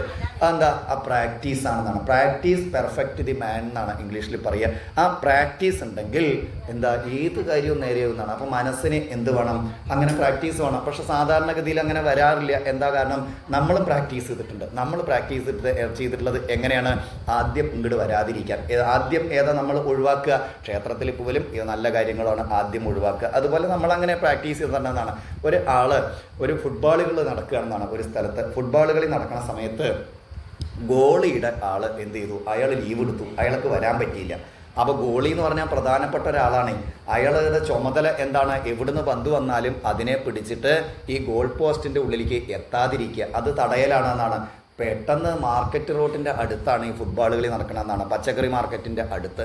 അപ്പോൾ ഒരാൾ പറഞ്ഞു, പേടിക്കണ്ടോ, ഗോളി വന്നിട്ടില്ലെങ്കിലും കുഴപ്പമില്ല, അതിലേറെ കഴിവുള്ള ഒരാളെ എനിക്കറിയാമെന്ന് പറഞ്ഞു എന്നാണ്. അപ്പോൾ എന്നാൽ ശരി, വേഗം കൂട്ടിക്കൊണ്ടുവരാൻ വേണ്ടിയിട്ട് ജീപ്പൊക്കെ എടുത്തിട്ട് പോയി ഇത്രേ അയാളെ കൂട്ടിക്കൊണ്ടുവരാൻ വേണ്ടിയിട്ട്. അപ്പോൾ എന്താ, പച്ചക്കറി മാർക്കറ്റിൽ നിൽക്കുന്ന ആളാണ്, സാധനം എടുത്ത് കൊടുക്കുന്ന ആളാണെന്നാണ്, ലോഡിങ്ങുകാരനാണ്, ആൾ ഇറക്കണ ആളുമാണ്. അപ്പോൾ അയാളുടെ പ്രത്യേകത എന്താ ഞാൻ കാണിച്ചു തരാമെന്ന് പറഞ്ഞിട്ട് അവിടെ നോക്കി. ഇയാൾ അപ്പോഴേക്കും ഒരു മത്തൻ്റെ ലോറി വന്നു, നിറച്ചും മത്തനുള്ളൊരു ലോറി വന്നു അത്ര തമിഴ്നാട്ടിൽ നിന്ന്. അപ്പോൾ അതിന്ന് മത്തൻ ഇങ്ങനെ ഇറക്കുകയാണ്. ലോഡിങ്ങുകാർ എന്ത് ചെയ്യുന്നുണ്ട്? ഒരേ സമയത്ത് പല സ്ഥലത്തു നിന്നും മത്തൻ ഇങ്ങനെ വലിച്ചെറിയാണ് കടയുടെ ഉള്ളിലേക്ക്. ഇയാൾ എവിടുന്ന് പിടിക്കുക ആയാലും ശരി, ഈ മത്തൻ ചാടി പിടിക്കും, എന്നിട്ട് കടയുടെ ഉള്ളിൽ കൊണ്ടുവയ്ക്കും. ഒരു മത്തനും കൂടി നിലത്ത് വീഴാതെ പൊട്ടാതെ കൃത്യമായിട്ട് ഇയാൾ എടുത്തു വെക്കണ കാണുകയാണ്. ഇവർക്കൊക്കെ സന്തോഷമായി. ഓ, നമ്മുടെ ഗോളിയുടെ പകരം ഇയാളെ കൊണ്ടുപോകാമെന്ന് പറഞ്ഞിട്ട് ഇയാളോട് പൈസയൊക്കെ കുറച്ച് പറഞ്ഞ് ഉറപ്പിച്ചിട്ട് ഇയാളെ ഫുട്ബോൾ കളിക്കണേൽ ഗോളിയായിട്ട് നിർത്താൻ വേണ്ടിയിട്ട് കൊണ്ടുപോകണം. ഇയാൾ പറഞ്ഞ പോലെ തന്നെയാണെന്ന് പറയുക. എവിടുന്ന് ബാൾ അടിച്ചാലും ഇയാൾ എന്ത് ചെയ്യും? പെട്ടെന്ന് ചാടി പിടിക്കാതെ, പിടിച്ചു കഴിഞ്ഞാൽ ഗോൾ പോസ്റ്റിൻ്റെ ഉള്ളിലേക്ക് അങ്ങോട്ട് ഇടുമെന്ന് പറയുക. വല്ല കാര്യമുണ്ടോ? മറ്റുള്ളവർക്ക് വല്ല ബുദ്ധിമുട്ടുണ്ടോ? ഇയാളെന്താ മറ്റുള്ളവർ ഗോൾ അടിച്ചിട്ട് ഉള്ളിൽ കയറ്റേണ്ടത് ഇയാൾ എവിടുന്നായാലും ശരി ഏത്തി വലിഞ്ഞിട്ട് പിടിക്കത്രേ. എന്നിട്ട് എന്ത് ചെയ്യും? പിടിച്ച ഉടനെ ഇയാൾ എന്ത് ചെയ്യും? അതെടുത്തിട്ട് സ്വന്തം ഗോൾ പോസ്റ്റിൻ്റെ ഉള്ളിലേക്ക് ഇടുന്നത്. അവസാനം എന്താ, തോറ്റു തുന്നമ്പാടി പോകുന്നു. കാരണം ഇയാൾ അങ്ങനെയാണ് ശീലമാക്കി വെച്ചിരിക്കുകയാണ്. എവിടുന്ന് കിട്ടിയാലും പിടിച്ചാൽ അവിടെ നിർത്തില്ല, പിടിച്ചാൽ എന്ത് ചെയ്യും? ഉള്ളിൽ കൊണ്ടേ വെക്കും. അങ്ങനെ മറ്റുള്ളവർക്ക് ഒരു പണിയില്ലാതെ ജയിച്ചു എന്നാണ് പറയണത്. അപ്പോൾ അതെന്താ? അങ്ങനെയാണ് അയാൾ ഇത്രയും കാലം ട്രെയിൻ ചെയ്തിരിക്കുന്നത്. നമ്മളും ഇതേപോലെയാണ്, നമ്മളും ട്രെയിൻ ചെയ്തിരിക്കുകയാണ്. എന്ത്? നല്ല കാര്യം ചെയ്യണ്ട, കണ്ടോനെ കുറ്റം പറയണം, കണ്ടോൻ്റെ ഇങ്ങോട്ട് തട്ടിപ്പറയ്ക്കണം, 10 റുപ്യ അധ്വാനിക്കാതെ ഉണ്ടാക്കണം എന്നും പറഞ്ഞിട്ട് മനസ്സിനെ ട്രെയിൻ ചെയ്ത് വെച്ചാൽ അങ്ങനെയാണ്. അത് മനസ്സിൻ്റെ കുഴപ്പം കൊണ്ടല്ല, ഇന്ദ്രിയങ്ങളുടെ കുഴപ്പം കൊണ്ടുമല്ല. അതിന് രക്ഷപ്പെടാനും എന്താ വഴി?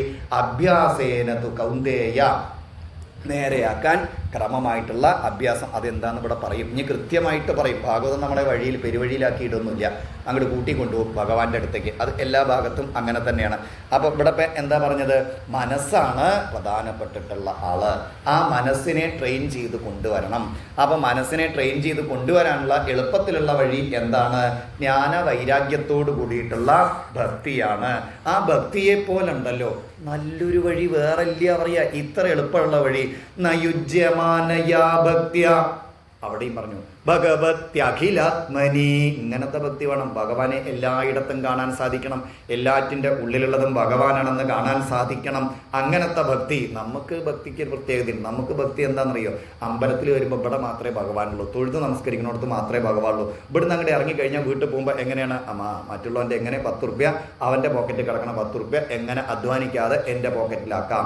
അത് ഭഗവാൻ കാണില്ല. നമ്മൾ എന്തെങ്കിലും ചീത്ത ചെയ്ത് കഴിഞ്ഞാൽ ഭഗവാൻ കാണില്ലല്ലോ. നല്ല ചെയ്താലേ കാണുള്ളൂ. അതല്ലേ നമ്മുടെ വിചാരം. നമ്മൾ ചീത്ത ചെയ്താലും നല്ലത് ചെയ്താലും ആര് കാണുന്നുണ്ട്? ആ ഭഗവാൻ കാണുന്നുണ്ട്. ഭഗവാന്റെ കണ്ണ് കെട്ടാൻ നമുക്ക് സാധിക്കില്ല. 1000 മനുഷ്യന്മാരുടെ കണ്ണ് വേണമെങ്കിൽ നമുക്ക് പറ്റിക്കാം. അവർ കാണാതെ നമുക്ക് എന്തും ചെയ്യാം. പക്ഷെ ഭഗവാനെ പറ്റിച്ചിട്ട് ഒന്നും ചെയ്യാൻ പറ്റില്ല. അപ്പൊ ഇവിടെ ഭഗവാൻ എല്ലായിടത്തും നിറഞ്ഞു നിൽക്കുന്നവനാണ് എന്നുള്ള ആ ഒരു ഭാവത്തിലുള്ള ഭക്തി.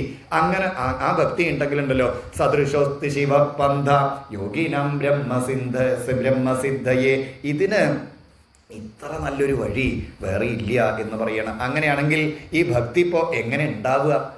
ആദ്യം എന്താ പറഞ്ഞ് വളരെ കൃത്യമായിട്ടാണ് ഭാഗവതം പറഞ്ഞു കൊണ്ടുവരിക. കുറച്ച് ശ്ലോകങ്ങളിലൂടെ കൃത്യമായിട്ട് പറയണം. അമ്മേ 2 വഴിയുണ്ട്. ഒരു അമ്മയ്ക്ക് മകൻ പറഞ്ഞു കൊടുക്കണതാണ്. അത്ര ലളിതമായിട്ടാണ് ഈ ഉപദേശം പോകുന്നത്.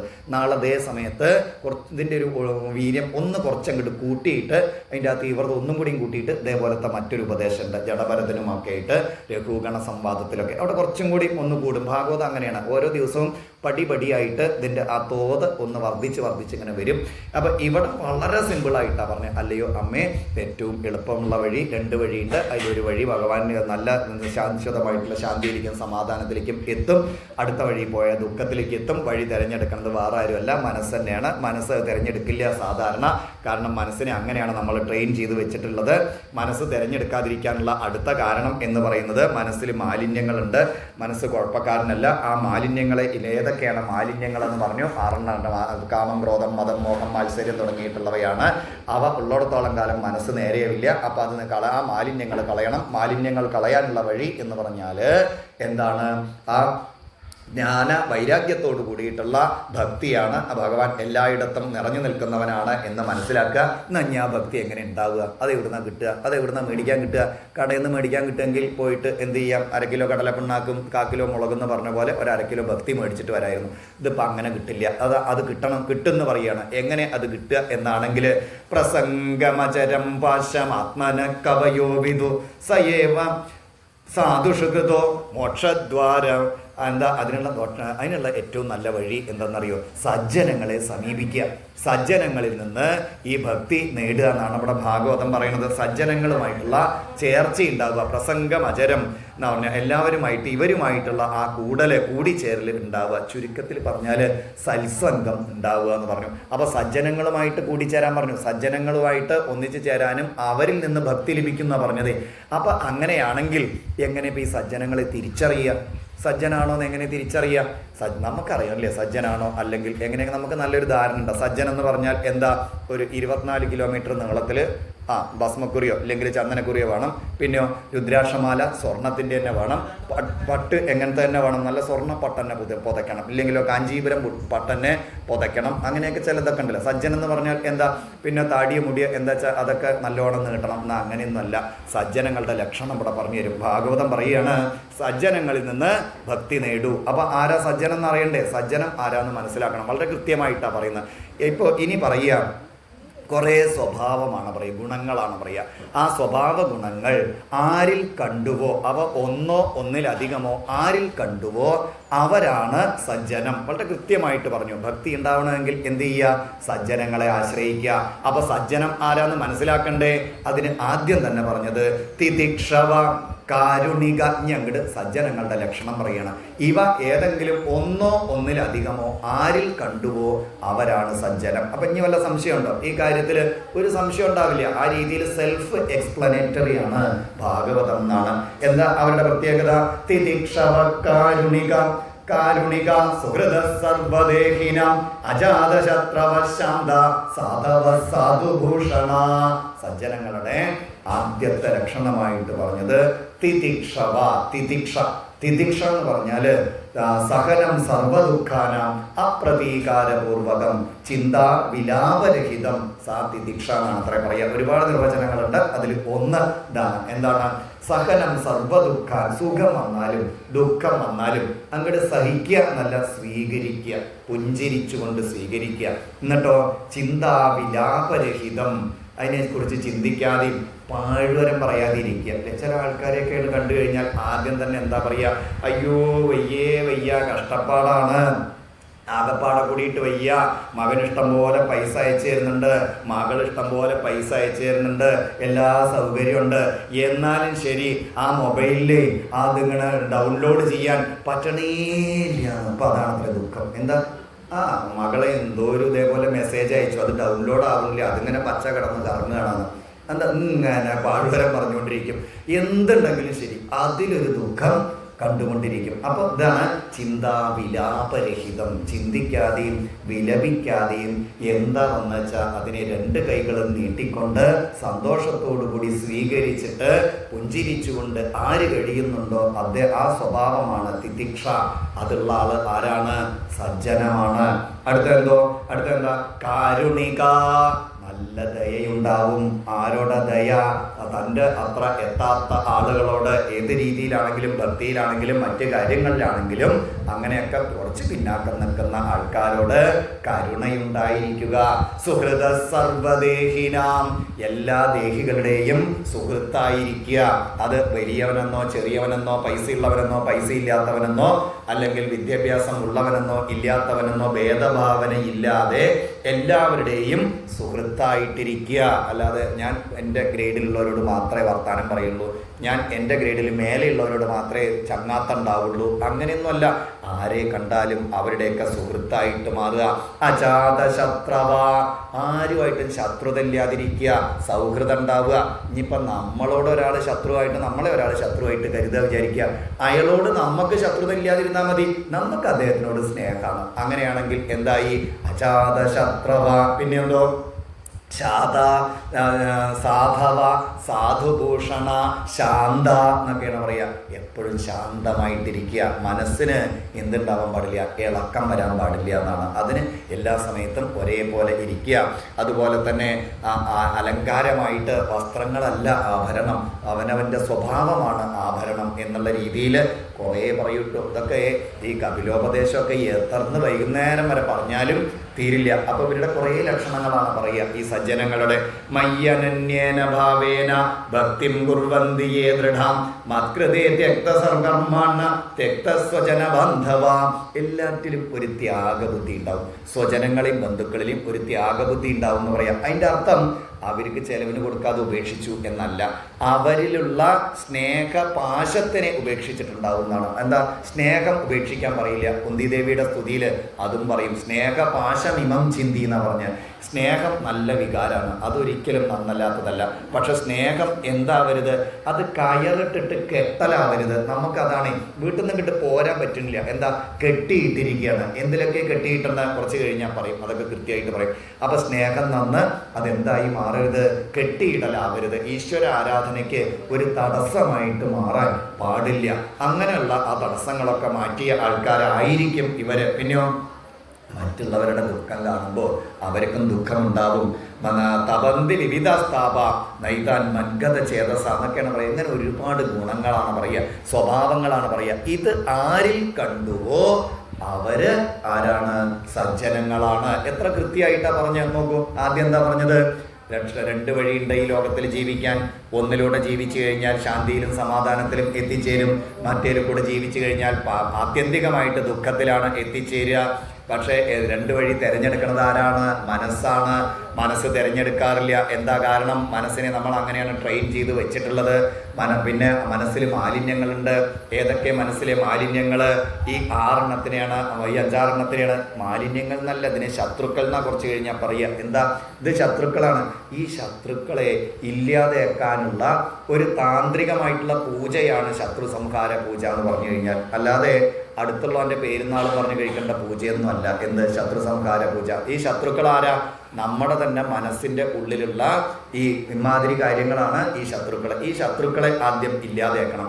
ആ ശത്രുക്കളെ ഇല്ലാതെയാക്കാൻ എന്താ വഴി? നാളെ ഇതേ സമയത്ത് പറയും, ഈ ശത്രുക്കളെ ജയിച്ച ആള് കാട്ടിൽ പോണമെന്നില്ല, വീട്ടിലിരുന്നാലും മതി എന്ന് പറയും. അപ്പോഴേക്കും പറഞ്ഞു ആൾക്കാരും ആ അവസരം ഒന്നും കൂടി ഒരു തീവ്രത ഒന്നുകൂടി കൂടും. അപ്പം ഇവിടെ വളരെ ലളിതമായിട്ടാണ് പറയുന്നത്, ഇവരെ ഇല്ലാതെയാക്കാനുള്ള മനസ്സിനെ ശുദ്ധമാക്കണം. അതിനുള്ള വഴി ഭക്തിയാണ്. എങ്ങനത്തെ ഭക്തി എന്ന് പറഞ്ഞു? ആ ഭക്തി ലഭിക്കാൻ എന്താ ചെയ്യേണ്ടത്? സജ്ജനങ്ങളെ ആശ്രയിക്കുക. അപ്പൊ ആരാ സജ്ജനങ്ങള്? സജ്ജനങ്ങളുടെ ലക്ഷണത്തിനെ കുറിച്ച് പറഞ്ഞു. ഇനി സജ്ജനങ്ങളെ ഇങ്ങോട്ട് കണ്ടു എന്ന് വിചാരിക്കുക. അവരെന്താ ചെയ്യുക? ഭക്തി വാരിക്കോരി തരും. എന്നാ പൊളിച്ചോ വായാന്ന് പറഞ്ഞിട്ട് കപ്പിലാക്കിയിട്ട് കോരി ഒഴിച്ചു തരല്ല ചെയ്യുക. സജ്ജനങ്ങൾ എന്താ ചെയ്യുക എന്നറിയോ? സതാം പ്രസംഗൻ മമ വീര്യ സംവിദോ ഭവന്തി ഹൃത്കർണരസായനാഗത തജോഷണാദാശ്വഭവർഗവർമ്മനി ശ്രദ്ധാരതിർഭക്തിരനുക്രമിഷ്യതി. സജ്ജനങ്ങളെ കണ്ടു കഴിഞ്ഞാൽ സദാം പ്രസംഗൻ മമ വീര്യ സംവിദോ ഭവന്തി ഹൃത്കർണരസായനാഗത. അവര് ഭഗവാന്റെ വീര്യം നിറഞ്ഞിട്ടുള്ള അവതാര കഥകള് അതിങ്ങനെ ധാരാളം പറയുന്നതാണ്. ആ കഥകളുടെ അവതാര കഥകൾക്ക് ഒരു പ്രത്യേകതയുണ്ട്. എന്താ അത്? ഹൃത്കർണരസായന കഥ. ഹൃദയത്തിനും ചെവികൾക്കും അമൃത സമാനമായിട്ടുള്ള ഈശ്വര അവതാരങ്ങളെ കുറിച്ച് പിന്നെയും പിന്നെയും ഇങ്ങനെ കേൾക്കും ആ സജ്ജനങ്ങളുടെ മുഖത്ത് നിന്ന് എന്ന് പറയാ. ആ ഈശ്വര അവതാരങ്ങളുടെയൊക്കെ പ്രത്യേകത എന്താണ്? അവിടെ എവിടെയും സ്വാർത്ഥത ഉണ്ടാവില്ല. സ്വന്തം കാര്യം മാത്രം നോക്കുന്ന, അതിനു വേണ്ടിയിട്ട് ഒരു ഈശ്വരാവതാരം ഉണ്ടായിട്ടില്ല. ലോകത്തിന് നന്മയെ കൊടുക്കാൻ വേണ്ടിയിട്ടാണ് എല്ലാ ഈശ്വര അവതാരങ്ങളും. അങ്ങനെയുള്ള അവതാര കഥകൾ കേൾക്കുമ്പോൾ നമുക്കും തോന്നും സ്വാർത്ഥത വേണ്ട, ഇതുപോലെയാവണം എന്ന് തോന്നും. അങ്ങനെ മെല്ലെ മെല്ലെ തജോഷണാദശ്വപവർഗവർമ്മനി ശ്രദ്ധാരതിർഭക്തിരനുക്രമിഷ്യതി. പെട്ടെന്നല്ല, ക്രമത്തില് ശ്രദ്ധ, രതി, ഭക്തി, ജ്ഞാനം, വൈരാഗ്യം ഇതൊക്കെ എങ്ങനെ വരും? ആ മോക്ഷത്തിലുള്ള ആ ഒരു മുക്തനാവാനുള്ള ആ ഒരു താല്പര്യം ഇതൊക്കെ മെല്ലെ മെല്ലെ ക്രമത്തിൽ വരുന്ന പറഞ്ഞ. ഒരു സുപ്രഭാതത്തിൽ പെട്ടെന്ന് ആവേശം കൊണ്ടൊന്നും ഭക്തി വന്നിട്ട് കാര്യമില്ല. എന്താ വേണ്ട? ക്രമത്തിൽ വരണം എന്നാണ്. അങ്ങനെ ക്രമത്തിൽ ഇതൊക്കെ വർദ്ധിച്ചു വരും. അതിന് അപ്പൊ എന്താ വഴി? എന്താണ്? ഭഗവത് കഥകള്. ശൃണ്വൻ സുഭദ്രാണിരതംഗപാണ ജന്മാനി കർമാണി ജയാനി ലോകേ ഗീതാനി നാമാനി തദർത്ഥകാനി ഗായൻ വിലജ്ജോ വിചരേത സംഗ. ശൃണ്വൻ സുഭദ്രാണിരതംഗപാണേർ. ഭഗവാന്റെ ജന്മകർമ്മ കഥകള് അതിങ്ങനെ കേൾക്കുമ്പോൾ നമുക്കും തോന്നും പാടാനും അതിനെ വീണ്ടും വീണ്ടും കേൾക്കാനും. അപ്പൊ ലജ്ജയൊക്കെ പോവും, നാണവും മാനമൊക്കെ പോകുന്ന പറഞ്ഞ. എന്താ കാരണം? ആ നാമം ജപിക്കാനുള്ള മടി അതൊക്കെ പോയിട്ട് ഗായൻ വിലജ്ജോ വിചരേത സംഗ. ഇത് കുറച്ച് കഴിഞ്ഞാലേ പറയുള്ളൂ ഈ ശ്ലോകം. ഇപ്പൊ പറഞ്ഞത് സദാം പ്രസംഗൻ മമ വീര്യ സംവിദോ ഭവന്തി ഹൃത്കർണരസായന കഥ. തജോ നമുക്ക് ഹൃദയത്തിനെയും കർണത്തിനെയൊക്കെ വേദനിപ്പിക്കുന്ന കഥകളാണ് ഇപ്പോൾ നമ്മൾ കേട്ടുകൊണ്ടിരിക്കുന്നത്. ഭഗവത് കഥകളുടെ പ്രത്യേകത എന്താണ്? ഹൃത്കർണരസായന കഥ. ഹൃദയത്തിനും ചെവികൾക്കൊക്കെ അമൃത സമാനമായിട്ടുള്ള ആ കഥകൾ അങ്ങനെ കേൾക്കുമ്പോൾ ഈ കണ്ടതൊന്നും ശരിയല്ല, കേട്ടതൊന്നും സത്യമല്ല എന്ന് അപ്പൊ മനസ്സിലാവും. അപ്പൊ എന്താ ഉണ്ടാവുക? അപ്പൊ സത്യത്തിലേക്ക് നീങ്ങാൻ നമുക്ക് തോന്നും. എന്താ സത്യം എന്ന് പറഞ്ഞാല് അതെന്താന്ന് പറഞ്ഞിട്ടേ ഭാഗവതം തുടങ്ങിയിട്ടുള്ളൂ. ആ ഭഗവാൻ ഭക്ത്യാപുമാൻ ജാത വിരാഗ ഐന്ദ്രിയ ദൃഷ്ടശ്രുതാന്മദ്രചനാനുചിന്തയ ചിത്തസ്യ യത്വഗ്രഹണേ. ആ മനസ്സിനെ ശുദ്ധമാക്കാനുള്ള ഏറ്റവും എളുപ്പ വഴി എന്ന് പറയുന്നത് ഭക്തിയോഗത്തിലൂടെ അല്ലെങ്കിൽ ഈ അവതാര കഥകളിലൂടെ ഭഗവാനെ അറിയലാണ്. അതിനുള്ള വഴി സജ്ജനങ്ങളിൽ നിന്ന് ഇതിങ്ങനെ കേൾക്കണം എന്നാണ്. ഈ കുറച്ചും കൂടി കഴിഞ്ഞാൽ ഭാഗവതം പറയും സത്സംഗലബ്ധയാ ഭക്തിയ എന്നാണ്. അതാണ് ഏറ്റവും ഭാഗവതം എപ്പോഴും പ്രൊജക്റ്റ് ചെയ്യാം. അതാണ് ശങ്കരാചാര്യർ പറയും സത്സംഗത്വേ നിസ്സംഗത്വം, നിസ്സംഗത്വേ നിർമോഹത്വം, നിർമോഹത്വേ നിശ്ചലതത്വം, നിശ്ചലതത്വേ ജീവൻ മുക്തി. എവിടുന്ന തുടങ്ങിയത്? സത്സംഗത്വേ നിസ്സംഗത്വം. സത്സംഗം ഉണ്ടായിക്കഴിഞ്ഞാൽ കുറേശ്ശെ മറ്റുള്ളവയോട് താല്പര്യം കുറയും, നിസ്സംഗം വരും. നിസ്സംഗത്വേ നിർമോഹത്വം. അപ്പൊ മോഹങ്ങൾ ഇങ്ങനെ കുറഞ്ഞു കുറഞ്ഞു വരും. മോഹങ്ങൾ കുറഞ്ഞാൽ എന്താ ഉണ്ടാവുക? അടുത്ത സ്റ്റെപ്പിലേക്ക് എത്തും. നിർമോഹത്വേ നിശ്ചലതത്വം. മനസ്സ് കുറയ്ക്കും. ഇപ്പൊ നമ്മുടെ മനസ്സ് ഉറച്ചിട്ടില്ല. ഇപ്പൊ എന്താ നമ്മുടെ മനസ്സിന്റെ ഒരു ചിന്ത എന്താണ്? എപ്പോഴാ പപ്പടം കാച്ചിയ മണം വരിക, അല്ലെങ്കിൽ ഇപ്പൊ ലാസ്റ്റ് വന്ന ആളുടെ സാരിയുടെ കസവ് എവിടുത്തെ എത്ര ഉണ്ടല്ലോ, അത് ഏത് കടയിൽ നിന്ന് എടുത്തത്, അങ്ങനെയൊക്കെയാണ്. ഇവിടെ 10 ആളിരിക്കുന്നുണ്ടെങ്കിൽ 8 ആളുടെ മനസ്സും ചിലപ്പോൾ ഇതിലൊന്നും ആവില്ല. എന്താ? അത് ആരെയും കുറ്റം പറഞ്ഞിട്ട് കാര്യമില്ല. നമ്മൾ നമ്മുടെ മനസ്സിനെ അങ്ങനെയാണ് ട്രെയിൻ ചെയ്ത് വെച്ചിട്ടുള്ളത്. നേരത്തെ പറഞ്ഞു. അപ്പൊ അതിനെ എന്ത് വേണം? ട്രെയിൻ ചെയ്തിട്ട് ഇങ്ങോട്ട് കൊണ്ടുവരണം. അതിനുള്ള വഴികളാണ് ഇവിടെ പറയുന്നത്. അപ്പൊ മനസ്സുറച്ചു കഴിഞ്ഞാൽ എന്താ ഉണ്ടാവുക? നിശ്ചലതത്വേ ജീവൻ മുക്തി. മുക്തനാവാന്ന, മരിച്ചിട്ടാവേണ്ടതല്ല മുക്തി, മരിച്ചിട്ട് കിട്ടേണ്ടതല്ല മുക്തി. കിട്ടേണ്ട ഒരു സാധനം നമുക്കില്ല. കിട്ടിയ അത് നഷ്ടപ്പെടും. കിട്ടിയ എന്ത് സാധനം എന്താ ഉണ്ടാവുക? നഷ്ടപ്പെടും. മുക്തനാവുകയാണ് വേണ്ടത്. അല്ലാതെ ഇപ്പൊ കിട്ടും അപ്പൊ കിട്ടുന്നതുകൊണ്ട് കിട്ടേണ്ട കാര്യമില്ല. അത് ആ ഒരു അവസ്ഥയിലേക്ക് നമ്മൾ എത്തുകയാണ്. അത് എവിടെ വെച്ചിട്ട് എത്തണം? തിരുവില്ലാമലയ്ക്ക് ശേഷമല്ല, അവനവൻ്റെ വീട്ടിലിരുന്നിട്ട്. അതെങ്ങനെ ആവുക? ഈ ബന്ധങ്ങളിൽ നിന്ന്, ബന്ധം എന്ന് പറഞ്ഞാൽ കുടുംബത്തിനെ ഉപേക്ഷിക്കല്ല, മനസ്സ് ഇവിടെ കയറില്ലാതെ കെട്ടിയിട്ടിരിക്കുകയാണ്. ആ കെട്ടിയിടലുകൾ ഇങ്ങനെ പൊട്ടിക്കുക. വിദ്യന്തേ ഹൃദയഗ്രന്ഥി ചിദ്യന്തേ സർവസംശയ. ആ ഹൃദയം പൊട്ടണം എന്ന് പറഞ്ഞാൽ എന്താ എൻ്റെ അർത്ഥം? ഹൃദയം കല്ലെടുത്ത് പൊട്ടിക്കണം എന്നല്ല.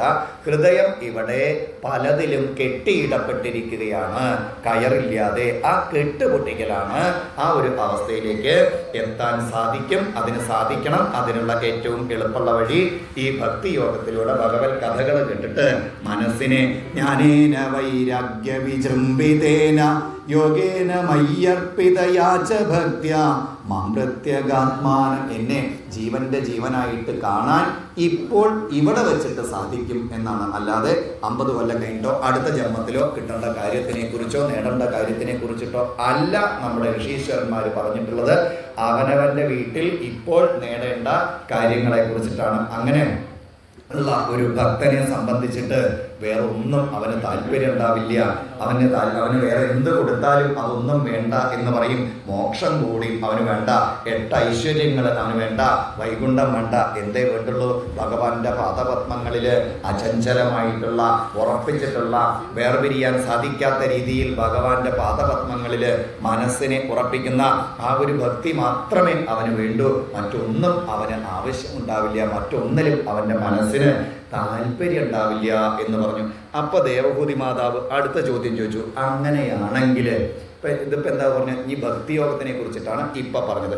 ഇനി അടുത്ത 1-2 യോഗങ്ങളെ കുറിച്ചിട്ട് പറയുകയാണ്. അടുത്തത് സാഖ്യയോഗത്തിനെ കുറിച്ച് പറയുകയാണ്. ഒരു 2 അധ്യായം പാരായണം ചെയ്തിട്ട് നമുക്ക് ആ ഭാഗം അനുസ്മരിക്കാം. ഇതിൽ എല്ലാ ഭാഗങ്ങളും പറയും. ഭക്തിയോഗവും സാഖ്യയോഗം, അഷ്ടാംഗയോഗം തുടങ്ങിയിട്ട് കുറേ കാര്യങ്ങൾ ഈ ഉപദേശത്തിലൂടെ പറയുന്നുണ്ട്. 2 അധ്യായം പാരായണം ചെയ്തിട്ട് നമുക്ക് അനുസ്മരിക്കാം. സർവത്ര ഗോവിന്ദ നാമ സങ്കീർത്തനം. ഗോവിന്ദ ഗോവിന്ദ.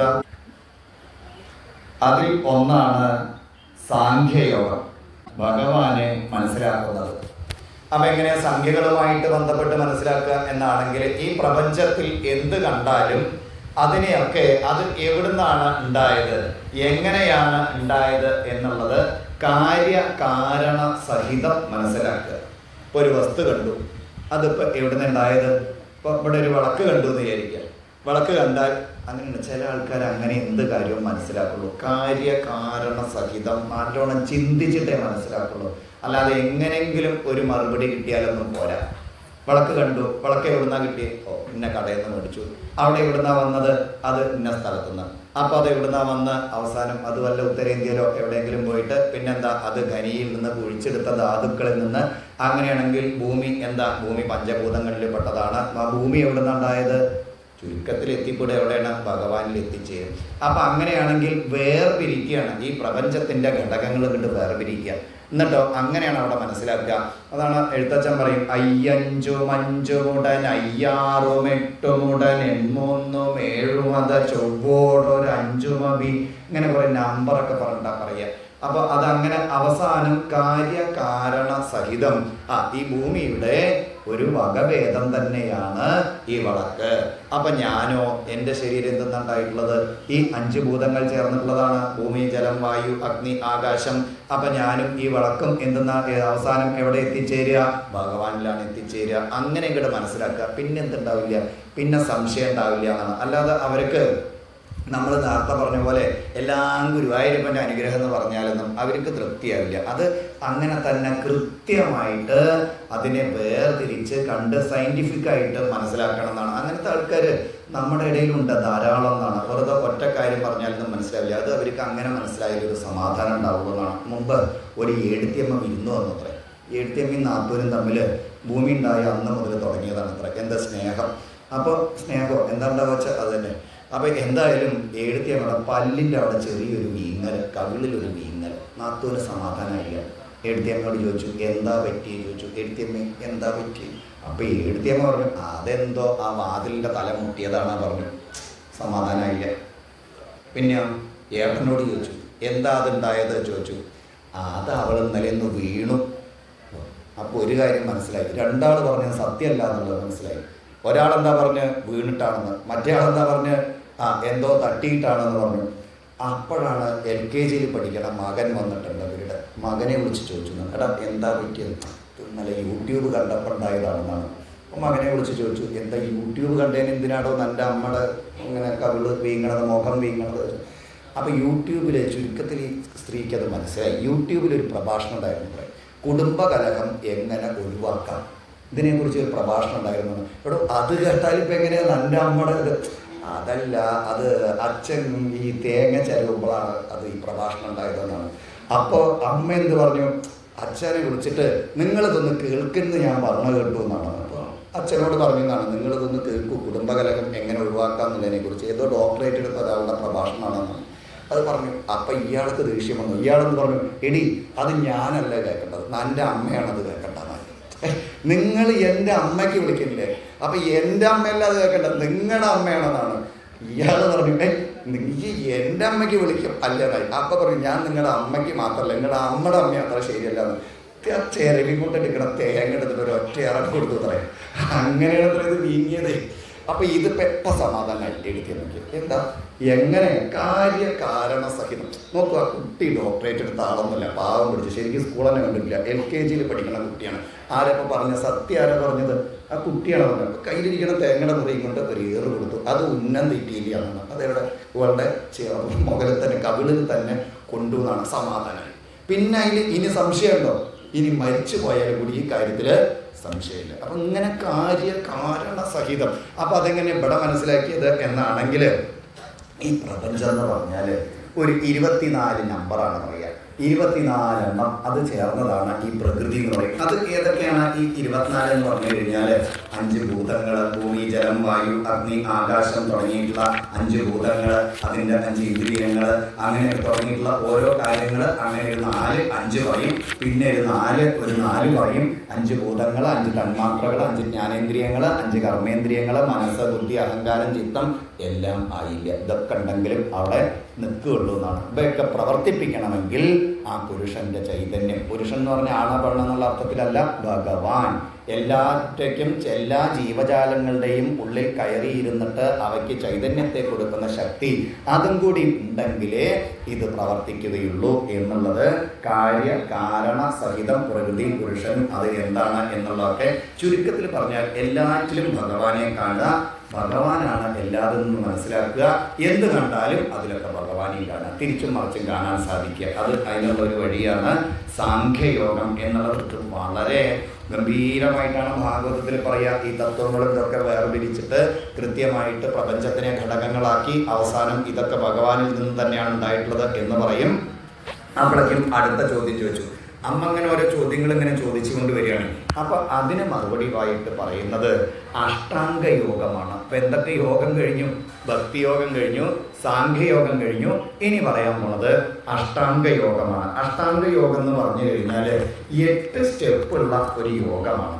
യോഗം എന്ന് പറഞ്ഞാൽ കൂടിച്ചേരുക. ആരുമായിട്ട് കൂടിച്ചേരുക? ഭഗവാനുമായിട്ട് കൂടിച്ചേരുക. ഭക്തിയിലൂടെ ഭഗവാനിൽ എത്തിച്ചേരുക, ഭക്തിയോഗം. സാഖ്യ തത്വത്തിലൂടെ സയന്റിഫിക്കായിട്ട് മനസ്സിലാക്കിയിട്ട് സംഖ്യകളുമായി ബന്ധപ്പെട്ട് മനസ്സിലാക്കിയിട്ട് ഭഗവാനിൽ അറിയുക, ഭഗവാനിൽ എത്തിച്ചേരുക, സാഖ്യയോഗം. ഇനി അഷ്ടാംഗയോഗം എന്താ? അതിൽ പേര് പോലെ തന്നെയാണ്. അതിൻ്റെ 28ാമത്തെ അധ്യായത്തിൽ അത് പറയുകയും ചെയ്യാം. അപ്പം അഷ്ടാംഗം എന്ന് പറഞ്ഞാൽ 8 സ്റ്റെപ്പുള്ള ഒരു യോഗം. അതിൽ ഏതൊക്കെയാണ്? യമം, നിയമം, ആസനം, പ്രാണായാമം, പ്രത്യാഹാരം, ധാരണ, ധ്യാനം, സമാധി. ഇത് എണ്ണിക്കഴിഞ്ഞാൽ അറിയാം 8 എണ്ണമാണ്. ഇതിലൊരു 2 എണ്ണം ഇപ്പം നല്ലോണം പ്രശസ്തമായിട്ടുണ്ട്. അത് 3ാമത്തെയും 4ാമത്തെയും സ്റ്റെപ്പാണ് ആസനവും പ്രാണായാമവും. ഇതിനെ രണ്ടും കൂടി കൂട്ടിയിട്ട് യോഗ എന്നാണ് പറയുക. അപ്പോൾ യോഗയൊക്കെ ഇപ്പോൾ ധാരാളം ആൾക്കാർ യോഗയ്ക്കൊക്കെ പോകുന്നുണ്ട്. അപ്പോൾ യോഗ ഇതിൽ 3ാമത്തെയും 4ാമത്തെയും സ്റ്റെപ്പാണ്. അതിൽ 1ഉം 2ഉം സ്റ്റെപ്പ് എന്താണെന്ന് മനസ്സിലാക്കി അതിനനുസരിച്ച് ചെയ്താലേ അതിൻ്റെ ഗുണം കിട്ടുള്ളൂ. അപ്പോൾ ആദ്യത്തെ സ്റ്റെപ്പ് എന്താ? യമം, നിയമം. ആദ്യത്തെ യമം. യമത്തിൽ തന്നെ 5 എണ്ണം ഉണ്ട്. അടുത്ത സ്റ്റെപ്പ് നിയമമാണ്. നിയമത്തിലും 5 എണ്ണം ഉണ്ട്. അപ്പോൾ ഈ ആദ്യത്തെ 2 സ്റ്റെപ്പ് പറഞ്ഞാൽ ശരിക്കും 10 എണ്ണമാണ്. അതെന്താ? ഒരു ജീവിത രീതിയാണ്. എന്തിനാ ഈ ജീവിത രീതി?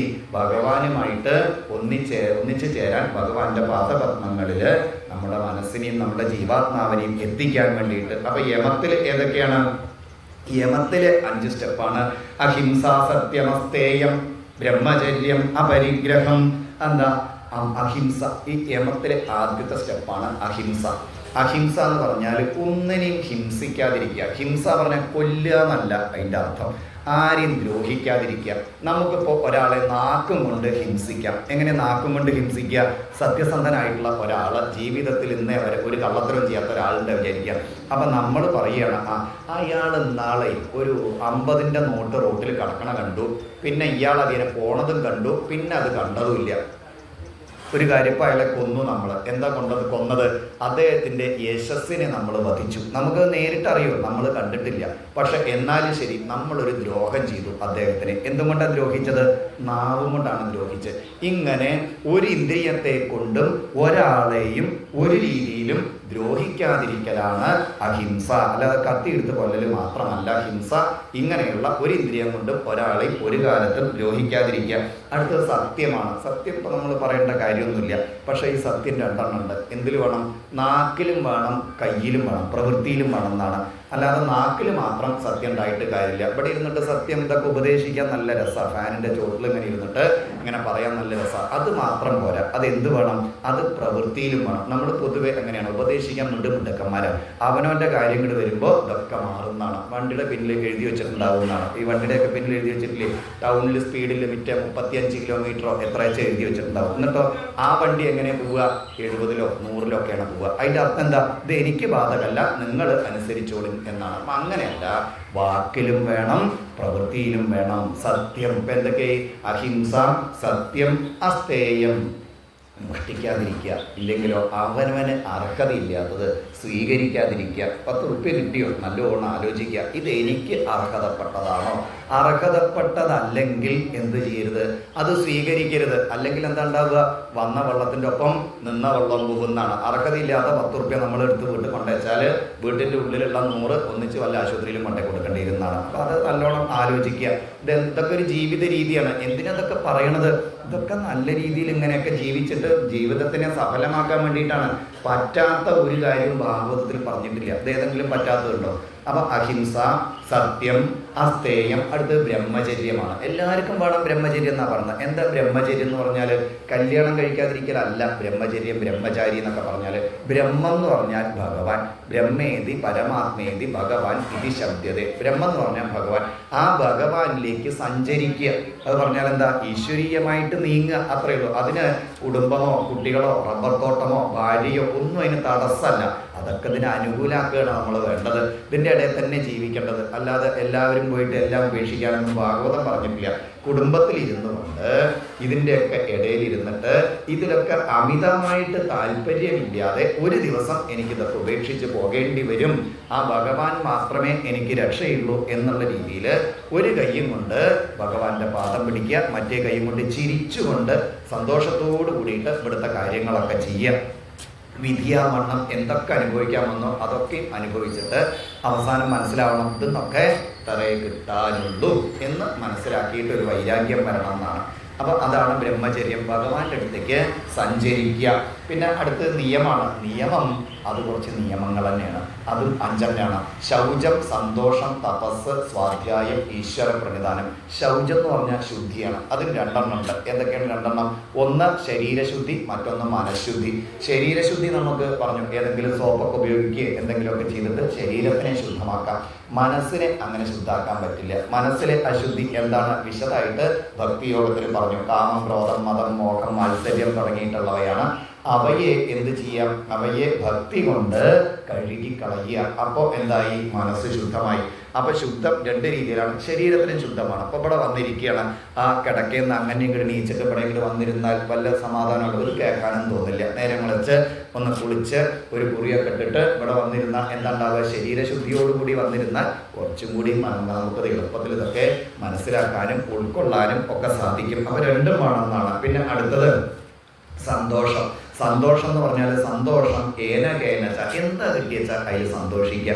നോക്കൂ, നമുക്കിപ്പോൾ ഇരിക്കാൻ വേണ്ടിയിട്ട് കസേര കിട്ടിയോ? സന്തോഷം. പുൽപ്പായ കിട്ടിയോ? സന്തോഷം. ഇനി അതുമില്ല, ഒരു തൂണ് കിട്ടിയോ? അപ്പം എന്താ ചെയ്യുക? അപ്പം നമ്മൾ ചാരുശീലകളാവുക. എന്താ ചാരണശീലമുള്ളവൾ ആളോ അവൾ ചാരുശീല അല്ലേ? അങ്ങനെ നല്ല കേട്ടോ. അപ്പം എന്തായാലും ചാരുശീലയായിട്ട് ഇരിക്കുക. എന്താ കിട്ടിയച്ചാൽ അതിൽ സന്തോഷിക്കുക. ഉച്ചയ്ക്ക് കഞ്ഞി കിട്ടിയോ? സന്തോഷം. ചോറ് കിട്ടിയോ? സന്തോഷം. നല്ല സദ്യ കിട്ടിയോ? സന്തോഷം. ആലോചിക്കണം, ഇതും കിട്ടാത്ത എത്ര ആൾക്കാരുണ്ട് അവിടെ അല്ലേ? എനിക്ക് നല്ല ഭാഗ്യമുണ്ട്. എന്താ ഇവിടെ നീച്ച് കുളിച്ച് ഇവിടെ വന്നിരിക്കാൻ പറ്റുന്നുണ്ടല്ലോ. ആശുപത്രിയിൽ എത്ര ആൾക്കാർ കയ്പയ്ക്ക് പന്തലിട്ട പോലെ ഇപ്പോൾ കിടക്കുന്നുണ്ട്. അവരുടെ പോലെ കയ്പകളിലേക്ക് പന്തലിട്ടാൽ കണ്ടിട്ടില്ലേ? 4 മേപ്പെട്ട് 2 പൈപ്പ് കീഴ്പ്പെട്ട് 3 ടാപ്പ് അങ്ങട് 2 ടാപ്പ് ഇങ്ങട് ഒക്കെ ആയിട്ട് ഇടയ്ക്കിടയ്ക്ക് മാലാക്കന്മാർ വന്നിട്ട് സുഖല്ലേ ചോദിച്ചിട്ട് ആദ്യം വന്ന് കുത്തും. പിന്നെ കുത്തൊക്കെ ഇപ്പോൾ എളുപ്പാക്കാൻ ചില വഴിയൊക്കെ ഉണ്ട്. ഒരു ടാപ്പ് ഇങ്ങനെ വയ്ക്കും തോന്നുന്നു, പിന്നെ അതിൽ കൂടെ എപ്പോഴും കുത്തിയെടുക്കാം. അങ്ങനെയൊക്കെ ചില സംവിധാനങ്ങളൊക്കെ കണ്ടിട്ടുണ്ട്. ഇപ്പോൾ ചുരുക്കത്തിൽ അവിടെ ഒന്നും കിടക്കാതെ ഇവിടെ വന്നിരിക്കാൻ നമുക്ക് പറ്റുന്നില്ലേ? എന്ത് ഭാഗ്യം. എന്നിട്ട് എന്താ പറയുക? മൊബൈലിൽ ഡൗൺലോഡ് ആവുന്നില്ല അല്ലേ? എന്തൊക്കെ എന്താ പറയുക? പിന്നെ എന്താ അരമണിക്കൂർ ഇരുന്നാണ് ഇരിക്കാൻ തോന്നുന്നു. ഇരിക്കുമ്പോൾ നടക്കാൻ പറ്റുന്നില്ല, നടക്കുമ്പോൾ ഇരിക്കാൻ പറ്റുന്നില്ല, കിടന്നാൽ ഓടാൻ പറ്റുന്നില്ല. ഇങ്ങനത്തെ അർത്ഥമില്ലാത്ത ഓരോ പാഴോരോ പറഞ്ഞുകൊണ്ട് ജീവിതം നടക്കുമ്പോൾ ഓടാൻ പറ്റുമോ? കിടക്കുമ്പോൾ ഓടാൻ പറ്റുമോ? ഇതാണ് ആകെയുള്ള പ്രശ്നങ്ങൾ. ഇതൊക്കെയാണ്. ഇരിക്കുമ്പോൾ നടക്കാൻ പറ്റുന്നില്ല, നടക്കുമ്പോൾ കിടക്കാൻ പറ്റുന്നില്ല, കടന്നു കഴിഞ്ഞാലോ പെരണ്ട് വീഴും, കീഴ്പ്പെട്ട് വീണ് കഴിഞ്ഞാലോ അങ്ങനെ ഓരോന്ന്. ചുരുക്കത്തിൽ പാഴ്വരം പറയാതെ സന്തോഷോ കേനച്ച എന്താ കിട്ടിയച്ച അതിൽ സന്തോഷിച്ചു കൊണ്ടിരിക്കുക. അടുത്തത് തപസ്. ഇതൊക്കെ തെറ്റായിട്ടാണ് നമ്മൾ ധരിച്ചെണ്ണേ. തപസ്സ പറഞ്ഞാൽ എന്താ? വേഗം കാട്ടിലേക്ക് പോവുക. എന്ത് ഗിണ്ടിയോ എന്താ ചാക്ക് എടുത്തിട്ട് ഓടിച്ചാൽ വിടും ഫോറസ്റ്റുകാർ. ഇവിടേക്ക് വരണ്ടാന്ന് പറഞ്ഞിട്ട് കേസും കിട്ടും, പിന്നെ വക്കീലിൻ്റെ അടുത്തേക്ക് കൊണ്ടിരും. അതൊന്നല്ല തപസ്സ പറഞ്ഞാൽ. ഒരു ചിട്ടയുണ്ടാവുക, ഒരു നിഷ്ഠയുണ്ടാവുക. എന്ത്?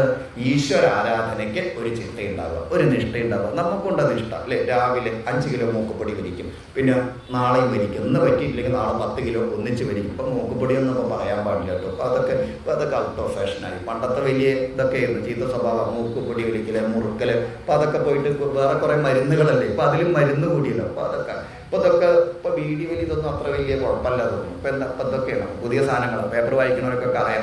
ചുരുക്കത്തിൽ ഒരു ചിട്ടയും നിഷ്ഠയുണ്ടാവുക. എന്തിനാ ചിട്ടയുണ്ടാവേണ്ടത്? ഞാൻ ദിവസത്തിൽ ഒരു ശ്ലോകമെങ്കിലും ഭാഗവതം പഠിക്കും, ഒരു അധ്യായമെങ്കിലും ഭാഗവതം വായിക്കും. വെറുതെ വായിച്ചിട്ട് കാര്യമൊന്നുമില്ല. കാര്യമുണ്ട്, വെറുതെ അങ്ങോട്ട് വായിച്ചാൽ പോരാ.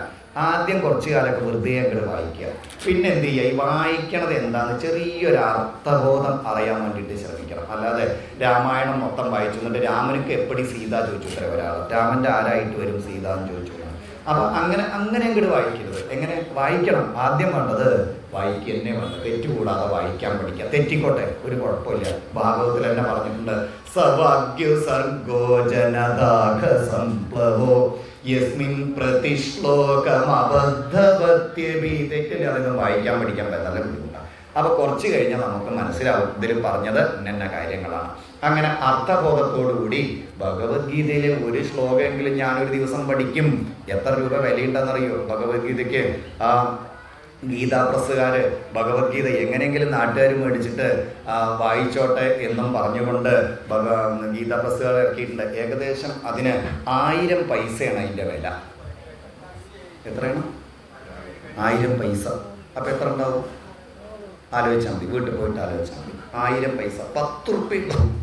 ഗീതാ പ്രസിൻ്റെ അർത്ഥത്തോടു കൂടിയ ഭഗവത്ഗീതയുടെ വില എത്രയെന്നറിയോ?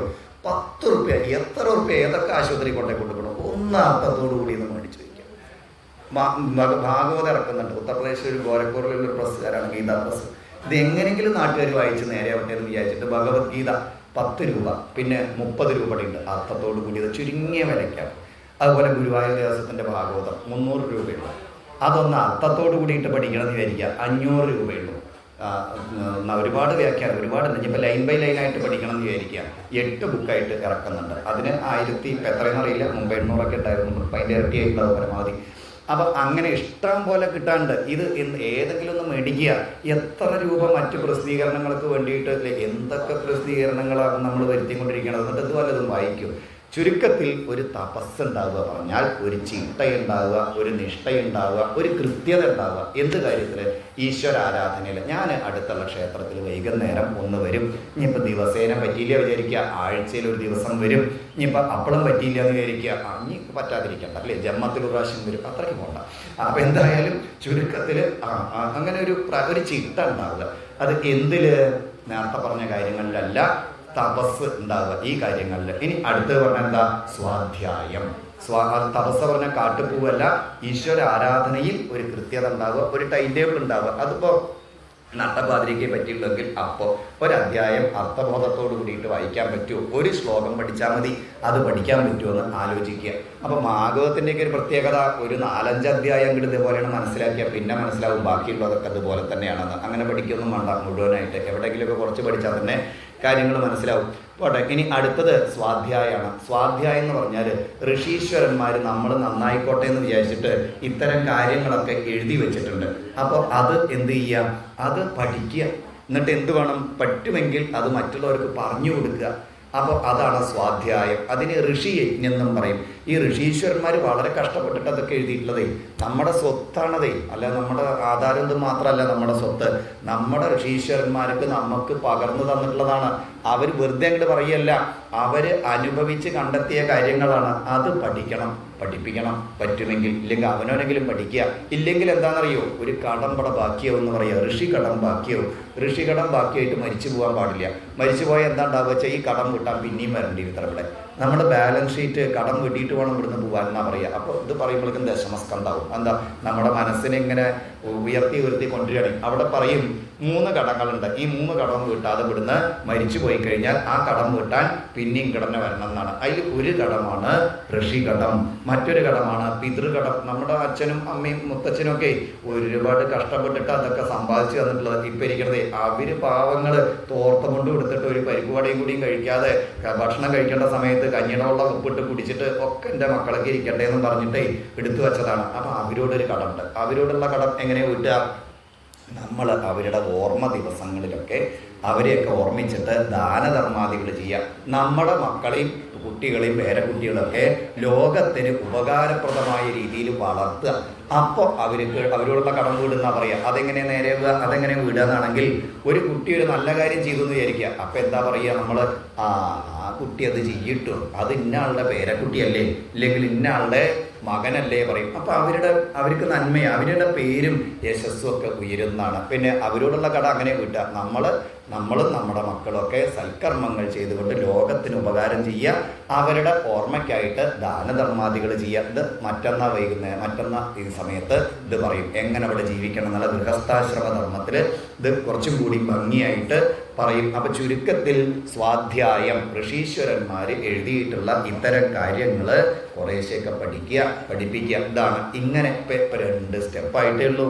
യമവും നിയമവും. ഇതെന്താ? അത് അഷ്ടാംഗ യോഗമാണ്. 8 സ്റ്റെപ്പുള്ള ഒരു ജീവിതചര്യയാണ്. പല വഴി ഇവിടെ പറഞ്ഞു തരികയാണ്. ഏതെങ്കിലും ഒരു വഴി ഇവിടെ പോയിട്ട് നിങ്ങളൊന്ന് രക്ഷപ്പെട്ടോളൂ എന്നാണ് ഇവിടെ ഭാഗവതം പറയണത്. കാരണം അതിദുർലഭമായിട്ടുള്ള ഒരു വസ്തുവാണ് നമുക്ക് കിട്ടിയിട്ടുള്ളത്. എന്താണത്? മൃതദേഹം, മനുഷ്യ ശരീരം. മൃതദേഹമാദ്യം സുലഭം സുദുർലഭം പ്ലവം സുകൽപ്പം ഗുരു കർണധാരം മയാനുകൂലേന നഭസ്വതേരിതം പുമാൻ ഭവാബ്ദിന്ന തരേത്സ ആത്മക. വെറുതെ വേസ്റ്റാക്കി കളയരുതേ, ഇതിൽ ഏതെങ്കിലും ഒരു വഴി എടുക്കൂ. അപ്പൊ ഒരു വഴിയാണത്. അതിൽ പിന്നെ അടുത്ത് പറഞ്ഞത് ആസനം. ആസനം എന്ന് പറഞ്ഞാൽ ഒരു ഇരിപ്പ് ഉറപ്പിക്കുക. എന്ത് കാര്യത്തിനും വേണം. അത് നമ്മൾ ഇന്നലെ പറയുണ്ടായിട്ടുണ്ട്. അതൊരു 45 മിനിറ്റ് ഒരേപോലെ ഇരിക്കാൻ സാധിച്ചാൽ നമ്മൾ ആസന ജയമായി. അല്ലാതെ 5 കൊല്ലൊന്നും വേണ്ട. 45 മിനിറ്റ്. അത് കസേരയമ്പിൽ വെച്ചാൽ കസേരയമ്പിൽ, നിലത്തച്ചാൽ നിലത്ത്, ചമ്രം പടിഞ്ഞിട്ടോ പടിയാതെ എങ്ങനെ വെച്ചാൽ അങ്ങനെ ആ സമയം പറയും. ആ സമയം നേരം അത്രയും സമയം ഉറപ്പിച്ചിട്ട് ഇരിക്കാൻ സാധിച്ചാൽ, ഒരേപോലെ ഇരിക്കാൻ സാധിച്ചാൽ ആസന ജയം വന്നു. പിന്നെന്താ? പിന്നെയാണ് പ്രാണായാമം. പ്രാണായാമം നമ്മൾ ഇന്നലെയും സൂചിപ്പിച്ചിട്ടുണ്ട്. അത് ഒരു ഗുരുനാഥനിൽ നിന്ന് പ്രാണനെ നിയന്ത്രിക്കുകയാണ്. പ്രാണവായുവിനെ, ശ്വാസത്തിനെ നിയന്ത്രിക്കുകയാണ്. അത് ഗുരുനാഥനിൽ നിന്ന് പഠിക്കണം. ഒരു മൂക്ക് കൂടെ അങ്ങോട്ട് എടുക്കുക, അങ്ങോട്ട് വെക്കുക, അങ്ങോട്ട് വെക്കുക എന്നൊക്കെ ഉണ്ടല്ലോ. അതൊക്കെ ഇപ്പോൾ എല്ലാവർക്കും നല്ലോണം അറിയാം. ധാരാളം അതൊക്കെ നടക്കണ കാലമാണ്. അങ്ങനെ അതെന്തിനാ? ശരീരത്തിന് ആരോഗ്യം ഉണ്ടാവാൻ വേണ്ടിയിട്ടാണ്. പ്രാണവായുവിനെ നിയന്ത്രിച്ചാൽ അവർക്ക് ശരീരബലം കൂടും. അടുത്തത് പ്രത്യാഹാരമാണ്. പ്രത്യാഹാരം എന്ന് പറഞ്ഞാൽ ആഹാരമൊന്നുമല്ല, മനസ്സിനെ ഇന്ദ്രിയ വിഷയങ്ങളിൽ നിന്ന് പിൻവലിക്കുക.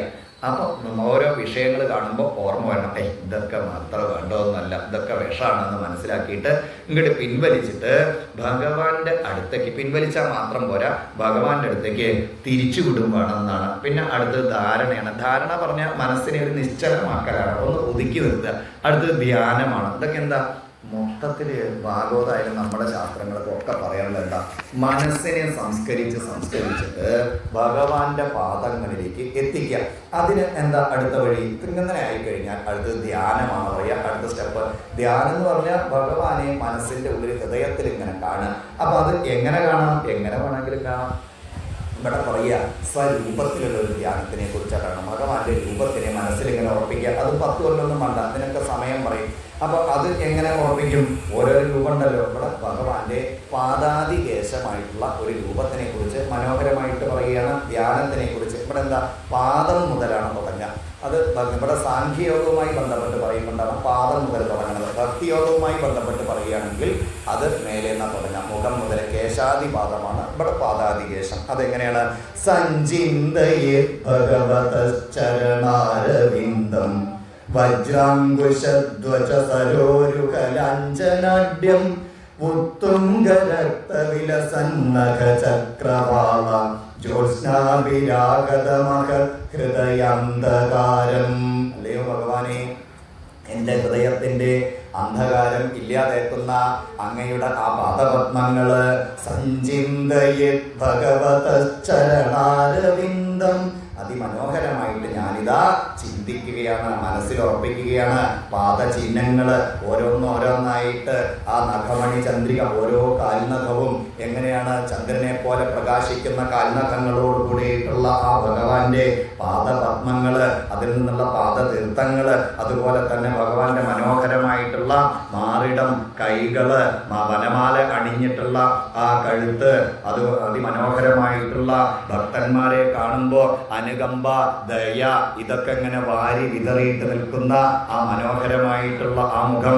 ഭൃത്യാനുകമ്പിത ദിയേക ഗൃഹീതമൂർത്തെ സഞ്ചിന്തയേ ഭഗവതോ വദനാരവിന്ദം യദ്യുസ്ഫുരൻ മകരകുണ്ടലവൽകിതേന വിദ്യോതിതാമലകപോലമുദാരനാസം. അതിമനോഹരമായിട്ടുള്ള ആ മൂക്കുകള്, അതുപോലെ തന്നെ കണ്ണാണെങ്കിലോ യശ്രീനികേതമളിഭി പരിസേവ്യമാനം ഭൂത്യാസ്വയ കുടിലകുന്തളവൃന്ദജുഷ്ടം മീനദ്വയശ്രയമധീക്ഷിതവബ്ജനേത്രം ധ്യായേൻ മനോമയമതന്ത്രിത ഉല്ലസദ്രു. ആ മനോഹരമായിട്ടുള്ള ഭഗവാന്റെ ശരീരഭാഗങ്ങൾ, അതുപോലെ തന്നെ ആ പുഞ്ചിരി ഉണ്ടല്ലോ. ഹാസം ഹരേരവനതാകിലമാ എല്ലാറ്റിനെയും ലയിപ്പിക്കുന്ന ആനന്ദസാഗരത്തിൽ ആറാടിയിരിക്കുന്ന ശോകാശ്രുസാഗര വിശോഷണമത്യുദാരം, നമ്മളുടെ ശോകമാകുന്ന ദുഃഖമാകുന്ന കടലിനെ വറ്റിച്ച് കളയുന്ന മനോഹരമായിട്ടുള്ള ആ പുഞ്ചിരി, അങ്ങനെ തുടങ്ങിയിട്ട് ഭഗവാന്റെ ഭാവത്തിനെ, ഭഗവാന്റെ ശരീരത്തിനെ മൊത്തത്തിൽ ഓരോരോ വരി ഓരോരോ ശ്ലോകങ്ങളിലായിട്ട് ആ ഭഗവാന്റെ പാതാതികേശം അങ്ങനെ അതിമനോഹരമായിട്ട് ഭാഗവതം പറയുന്നുണ്ട്. അവസാനം എങ്കിടത്തണം ഏവം കലോ ഭഗവതി പ്രതിലബ്ധഭാവോ ഭക്ത്യാദ്രവത് ഹൃദയ ഉത്പുളക പ്രമോദാത്. ഹൃദയം എങ്ങനെ ദ്രവിക്കണം എന്ന് പറയുക. എന്തുകൊണ്ട്? ഭക്ത്യാദ്രവത്, ഭക്തി കൊണ്ട് ഈ രൂപം അങ്ങോട്ട് ഉറച്ചിട്ട് ആനന്ദ കണ്ണീര് ഇങ്ങോട്ട് വരണം എന്നാണ്. ആ ആനന്ദ കണ്ണീര് ആ ഒരു അവസ്ഥയിലേക്ക് എത്തണം. എന്നിട്ടോ എന്ത് വേണം? ഈ ഭഗവാനും താനും ഒന്നാണ് എന്നുള്ള ഒരു രീതിയിലേക്ക് അങ്ങോട്ട് എത്തിച്ചേരണം എന്നാണ്. എപ്പോൾ ആ ഒരു രൂപത്തിൽ ഭാവത്തിൽ നമുക്ക് എത്താൻ സാധിച്ചുവോ അത് തന്നെയാണ് ധ്യാനത്തിൻ്റെ ഏറ്റവും പരമമായിട്ടുള്ള അവസ്ഥ. അങ്ങനെ ആ ധ്യാനത്തിലൂടെയും ഭഗവാന്റെ പാതാരവിന്ദങ്ങളിൽ ഭഗവാനിൽ മനസ്സിനെ ഉറപ്പിക്കുക എന്നുള്ള ആ അഷ്ടാംഗ യോഗത്തിലൂടെ. പിന്നെ എന്താ അടുത്ത്? ധാരണ, ധ്യാനം, സമാധി. എന്താ? മനസ്സിനെ ബുദ്ധിയൊക്കെ സമമായിട്ട് ഉറപ്പിച്ചു നിർത്തുക, ഇളക്കല്ലാതെ വെക്കുക. ചുരുക്കത്തിൽ അത് തന്നെ, മനസ്സിനെ ഉറപ്പിച്ചു നിർത്തുക. അപ്പൊ ഇതൊക്കെ കേട്ടിട്ടുള്ള അമ്മ, ഇതൊക്കെ വളരെ വിപുലമായിട്ടുള്ള അധ്യായങ്ങളാണ്. നമ്മൾ നേരത്തെ തന്നെ പറഞ്ഞിട്ടുണ്ട്, ഇന്ന് വൈകുന്നേരം വരെ പറഞ്ഞാലും തീരില്ല. പിന്നെ അടുത്തത് ചോദിച്ചു, അപ്പൊ അങ്ങനെയാണെങ്കിൽ ഈ ഭക്തി എത്ര തരത്തിലുണ്ടെന്ന് ചോദിക്കണം. ഓരോ ചോദ്യങ്ങൾ ഇങ്ങനെ ചോദിക്കുക. അപ്പോൾ മകൻ പറഞ്ഞു കൊടുക്കണം. കപില വാസുദേവൻ പറഞ്ഞു കൊടുത്തു, അമ്മേ സാധാരണ ഭക്തി 3 രീതിയിലാണ് പറയുക. അത് താമസം, രാജസം, സാത്വികം എന്നൊക്കെ പറയും. ഇങ്ങനെയൊക്കെയുള്ള വാക്കുകളൊക്കെ ഇങ്ങനെ ഉപയോഗിക്കും. ഭാഗവത്തിലെ രാജസം, താമസം, സാത്വികം, ഭഗവത്ഗീതയിലൊക്കെ കാണാം. അതെന്താ? എന്തിനും 3 തരം ഉണ്ട് എന്ന് പറയണം. നമ്മളും ഉണ്ട് 3 തരക്കാർ. വർത്തമാനം പറയുമ്പോൾ തന്നെ പെട്ടെന്ന് മനസ്സിലാവുന്നത്, ചില ആൾക്കാർ ഒന്ന് വന്നിരിക്കാൻ പറയണം, ഒരാളോട് ഇരിക്കാൻ പറയണം. അപ്പോൾ നല്ല രാജസമായിട്ടുള്ള ഒരാൾ, അല്ലെങ്കിൽ താമസമായിട്ടുള്ള ഒരാൾ, അല്ലെങ്കിൽ സാത്വികമായിട്ടുള്ള ഒരാൾ എന്താ പറയുക? ഇവിടെ ഇരുന്ന് വന്നിരിക്കൂ പറയും. അടുത്ത ആള് എങ്ങനെ പറയാ? ഇവിടെ വന്നിരിക്കുക പറയും. അടുത്ത ആൾ എങ്ങനെ പറയാം? ഇരിക്കണോ ഇവിടെ പറയും. അത്രയുള്ള സംഭവം. ഒരേ കാര്യം 3 രീതിയിൽ പറഞ്ഞില്ലേ? അതുപോലുള്ളതാണ് ഈ സാത്വികം, രാജസം, താമസം എന്നൊക്കെ പറയണത്. അപ്പൊ ഇതേപോലെ എന്തിലുണ്ട്? ഭക്തിയിലുണ്ട്. അന്യന് ഉപദ്രവം വരണം എന്ന് വിചാരിച്ചിട്ട് അമ്പലത്തിൽ വന്ന് തൊഴുകണ ആൾക്കാരുണ്ടാവും എന്ന് പറയണം. എങ്ങനെയെങ്കിലും അവന്റെ മണ്ടയിൽ തേങ്ങ വീഴണം എന്ന് വിചാരിച്ചിട്ട് തൊഴുക. അപ്പൊ എന്താ? അങ്ങനെയുള്ള ആൾക്കാരാണ് താമസമായിട്ടുള്ളത്. അടുത്തത് അന്യന് ഉപദ്രവം ഒന്നും വരണ്ട, എൻ്റെ കാര്യം നടക്കണം എന്നുള്ള രീതിയിൽ അപേക്ഷയോട് കൂടിയിട്ട് വന്നിട്ട് ഇവിടെ വരുമ്പോൾ മാത്രം ഭക്തനായിട്ടും ഇവിടുന്ന് പോകുമ്പോൾ ഭക്തനല്ലാതെയും ഇരിക്കണം ആൾക്കാർ. ഇനി അടുത്തത് എന്താ? അടുത്തത് സാത്വികമായിട്ടുള്ള ഭക്തിയാണ്. ഇതെൻ്റെ ചുമതലയാണ്, അല്ലെങ്കിൽ ഞാൻ ആരാധിക്കണം എന്നുള്ള ആ ഒരു സന്തോഷത്തോട് കൂടിയിട്ട് ഇവിടെ വന്നിട്ടുള്ള അങ്ങനെ ഒരു ഭക്തി. ഇത് 3നെയും അല്ല ഭാഗവതം പ്രൊജക്റ്റ് ചെയ്തിട്ട് പറയുക. ഇതിൻ്റെ അപ്പുറത്തൊരു ഭക്തി ഉണ്ട് എന്ന് പറയണം. അതെന്താണെന്ന് വെച്ച് കഴിഞ്ഞാൽ അവിടെ അഹൈതുകി ആയിട്ടുള്ള ആ ഒരു ഭക്തിയാണ് പറയുക. നിർഗുണ ഭക്തി എന്നാണ് ഇനി പറയുക. അവിടെയുള്ള ആള് അമ്പലത്തിൽ വരും, ഭഗവാനെ കാണും, നമസ്കരിക്കും. പക്ഷെ അവനെ സംബന്ധിച്ച് ഒരു കണ്ടീഷനും ഇല്ല, എൻ്റെ ഇന്ന കാര്യം നടക്കണം എന്നുള്ള അഭ്യർത്ഥനകളില്ല. മദ്ഗുണശ്രുതി മാത്രേണ മയി സർവഗുഹാശയേ മനോഗതിരവിച്ചിന്ന യഥാ ഗംഗാംബ സംബുധ. ഗംഗ സമുദ്രത്തിലേക്ക് ഒഴുകുന്നത് പോലെ എൻ്റെ മനസ്സ് അങ്ങയുടെ പാദങ്ങളിലേക്ക് ഒഴുകണേ. എൻ്റെ മകളുടെ കല്യാണം കഴിഞ്ഞാലും ശരി, കല്യാണം കഴിഞ്ഞിട്ടില്ലെങ്കിലും ശരി, അങ്ങനെയൊക്കെയാണല്ലോ. ഇല്ലെങ്കിലോ വീട്ടിൽ കറണ്ട് പോയാലും ശരി, കറണ്ട് വന്നാലും ശരി, ഞാൻ എന്താ 7 മണിക്ക് ആ സീരിയൽ മുടങ്ങാതെ കാണാൻ പറ്റിച്ചാൽ നാളെ ഒരു തേങ്ങ ഉടക്കാറില്ല, അങ്ങനെയൊക്കെ ഇല്ലേ? അങ്ങനെയല്ല, സീരിയൽ കണ്ടാലും ശരി, കണ്ടിട്ടില്ലെങ്കിലും ശരി, ഞാൻ വരും, തൊഴുകും, നമസ്കരിക്കും. അങ്ങനെയാണ്. അങ്ങനെ ഒരു കണ്ടീഷൻ ഇല്ലാതെ, തടസ്സം ഇല്ലാതെ മനസ്സ് എപ്പോഴും ഭഗവാന്റെ പാദങ്ങളിലേക്ക് ഒഴുകുക. അതാണ് നിർഗുണഭക്തി എന്നാണ് അതിന് പറയുക. ആ നിർഗുണഭക്തി ഉണ്ടാവാൻ എന്താ ചെയ്യേണ്ടതെന്ന് പറയും. ഭാഗവതം അങ്ങനെയാണ്. എല്ലാവരും മരുന്നൊക്കെ പറഞ്ഞു കൊടുക്കും. അപ്പം തന്നെ പറഞ്ഞു കൊടുത്തു. നിർഗുണഭക്തി ഉണ്ടാവാനുള്ള മരുന്ന് എന്താ വെച്ചാല് മദ്ദിഷ്ണ്യ ദർശ സ്പർശ പൂജ സ്തുത്യഭിവന്ദനൈ ഭൂതേഷു മദ്ഭാവനയ മഹതം ബഹുമാനേന ദീനാനാം അനുകമ്പയ. അപ്പൊ തന്നെ അതിന്റെ മരുന്നും പറഞ്ഞു കൊടുത്തു. ഇതൊക്കെ മനസ്സിലാവുമല്ലോ. ഈ ഭാഗവതൊന്നും പറഞ്ഞു തരേണ്ട ആവശ്യമൊന്നുമില്ല, ഇവിടെ നിന്ന് വ്യാഖ്യാനിക്കേണ്ട ആവശ്യമൊന്നുമില്ല. വീട്ടിൽ പോയിട്ട് എടുത്ത് വായിച്ചാൽ തന്നെ പെട്ടെന്ന് മനസ്സിലാവും. എന്താ ഇപ്പോൾ ഇവിടെ പറഞ്ഞത്? മദ്ദിഷ്ണ്യ ദർശന സ്പർശ പൂജ സ്തുതി അഭിവന്ദന. ഇവിടെ വരിക, എന്നിട്ടോ നമസ്കരിക്കുക, സ്തുതികളൊക്കെ ചൊല്ലുക. പിന്നെയോ ഭൂതേഷു മദ്ഭാവനയ, എല്ലാ ജീവജാലങ്ങളിലും ഭഗവാൻ ഉണ്ടെന്ന് വിചാരിക്കുക. പിന്നെ അടുത്ത് എന്താ പറഞ്ഞത്? മഹതാം ബഹുമാനേന ദീനാനാം അനുകമ്പയ, മഹാത്മാക്കളെ കണ്ടാല് ബഹുമാനിക്കുക. ദീനാനാം അനുകമ്പയ, ദീനന്മാരോട് ദുഃഖിതന്മാരോട് എന്തുണ്ടാവുക? ഒരു അനുകമ്പ ഉണ്ടാവുക. ആധ്യാത്മികാനുശ്രവണം നാമസങ്കീർത്തനാച്ചമേ, ഇത്തരം കാര്യങ്ങളൊക്കെ കേൾക്കുക, നാമസങ്കീർത്തനങ്ങളിലൊക്കെ പങ്കെടുക്കുക. ഇങ്ങനെയൊക്കെ ആയിക്കഴിഞ്ഞാൽ എന്താ ഉണ്ടാവുക? ഇത്തരം ഭക്തി ഉണ്ടാവും എന്ന് പറഞ്ഞു. അതിൻ്റെ ഇടയിൽ നല്ലോണം ശ്രദ്ധിക്കേണ്ട ഒരു കാര്യം കൂടി പറഞ്ഞു. എങ്ങനെയെങ്കിലുമൊക്കെ ആയിട്ട് നമ്മുടെ ശരീരത്തിനെയോ ഇല്ലെങ്കിൽ ദുഷത പരകായേമ മാനിനോ, അതായത് ഭൂതേഷു, നമ്മുടെ ശരീരത്തിനെയോ അല്ലെങ്കിൽ മറ്റൊരാളുടെ ശരീരത്തിനെയോ ദ്രോഹിച്ചുകൊണ്ട് ഭക്തി ഉണ്ടായിട്ട് കാര്യമില്ല, അത് ഭഗവാൻ സ്വീകരിക്കില്ല എന്നാണ് പറഞ്ഞത്. എന്താ അങ്ങനെയുണ്ട് ചില ഭക്തന്മാർ തൻ്റെ ശരീരത്തിനെ ദ്രോഹിച്ചിട്ടൊക്കെ ഭക്തി കാണിക്കും. അത് വേണ്ടാന്ന് അവിടെ പറഞ്ഞു. മറ്റൊരാളെയും ദ്രോഹിക്കാൻ പാടില്ല. നമുക്കിപ്പോൾ ഒരു കോഴിയോ ഇല്ലെങ്കിൽ അങ്ങനത്തെ സാധനങ്ങളൊക്കെ ഇല്ലാതെയാക്കിയിട്ട് ചില പൂജാരീതികളൊക്കെ പണ്ടുണ്ടായിരുന്നു. അല്ലെ, ഇപ്പം അതൊന്നും പ്രോത്സാഹിപ്പിക്കുന്നില്ല. തോന്നുന്നു ഇവിടെ ഭാഗവതം എടുത്ത് പറയണം, ഭക്തിയുടെ കാര്യത്തിൽ നമ്മുടെ ശരീരത്തിനെയും ദ്രോഹിക്കാൻ പാടില്ല, മറ്റുള്ള ശരീരത്തിനെയും ദ്രോഹിക്കാൻ പാടില്ല.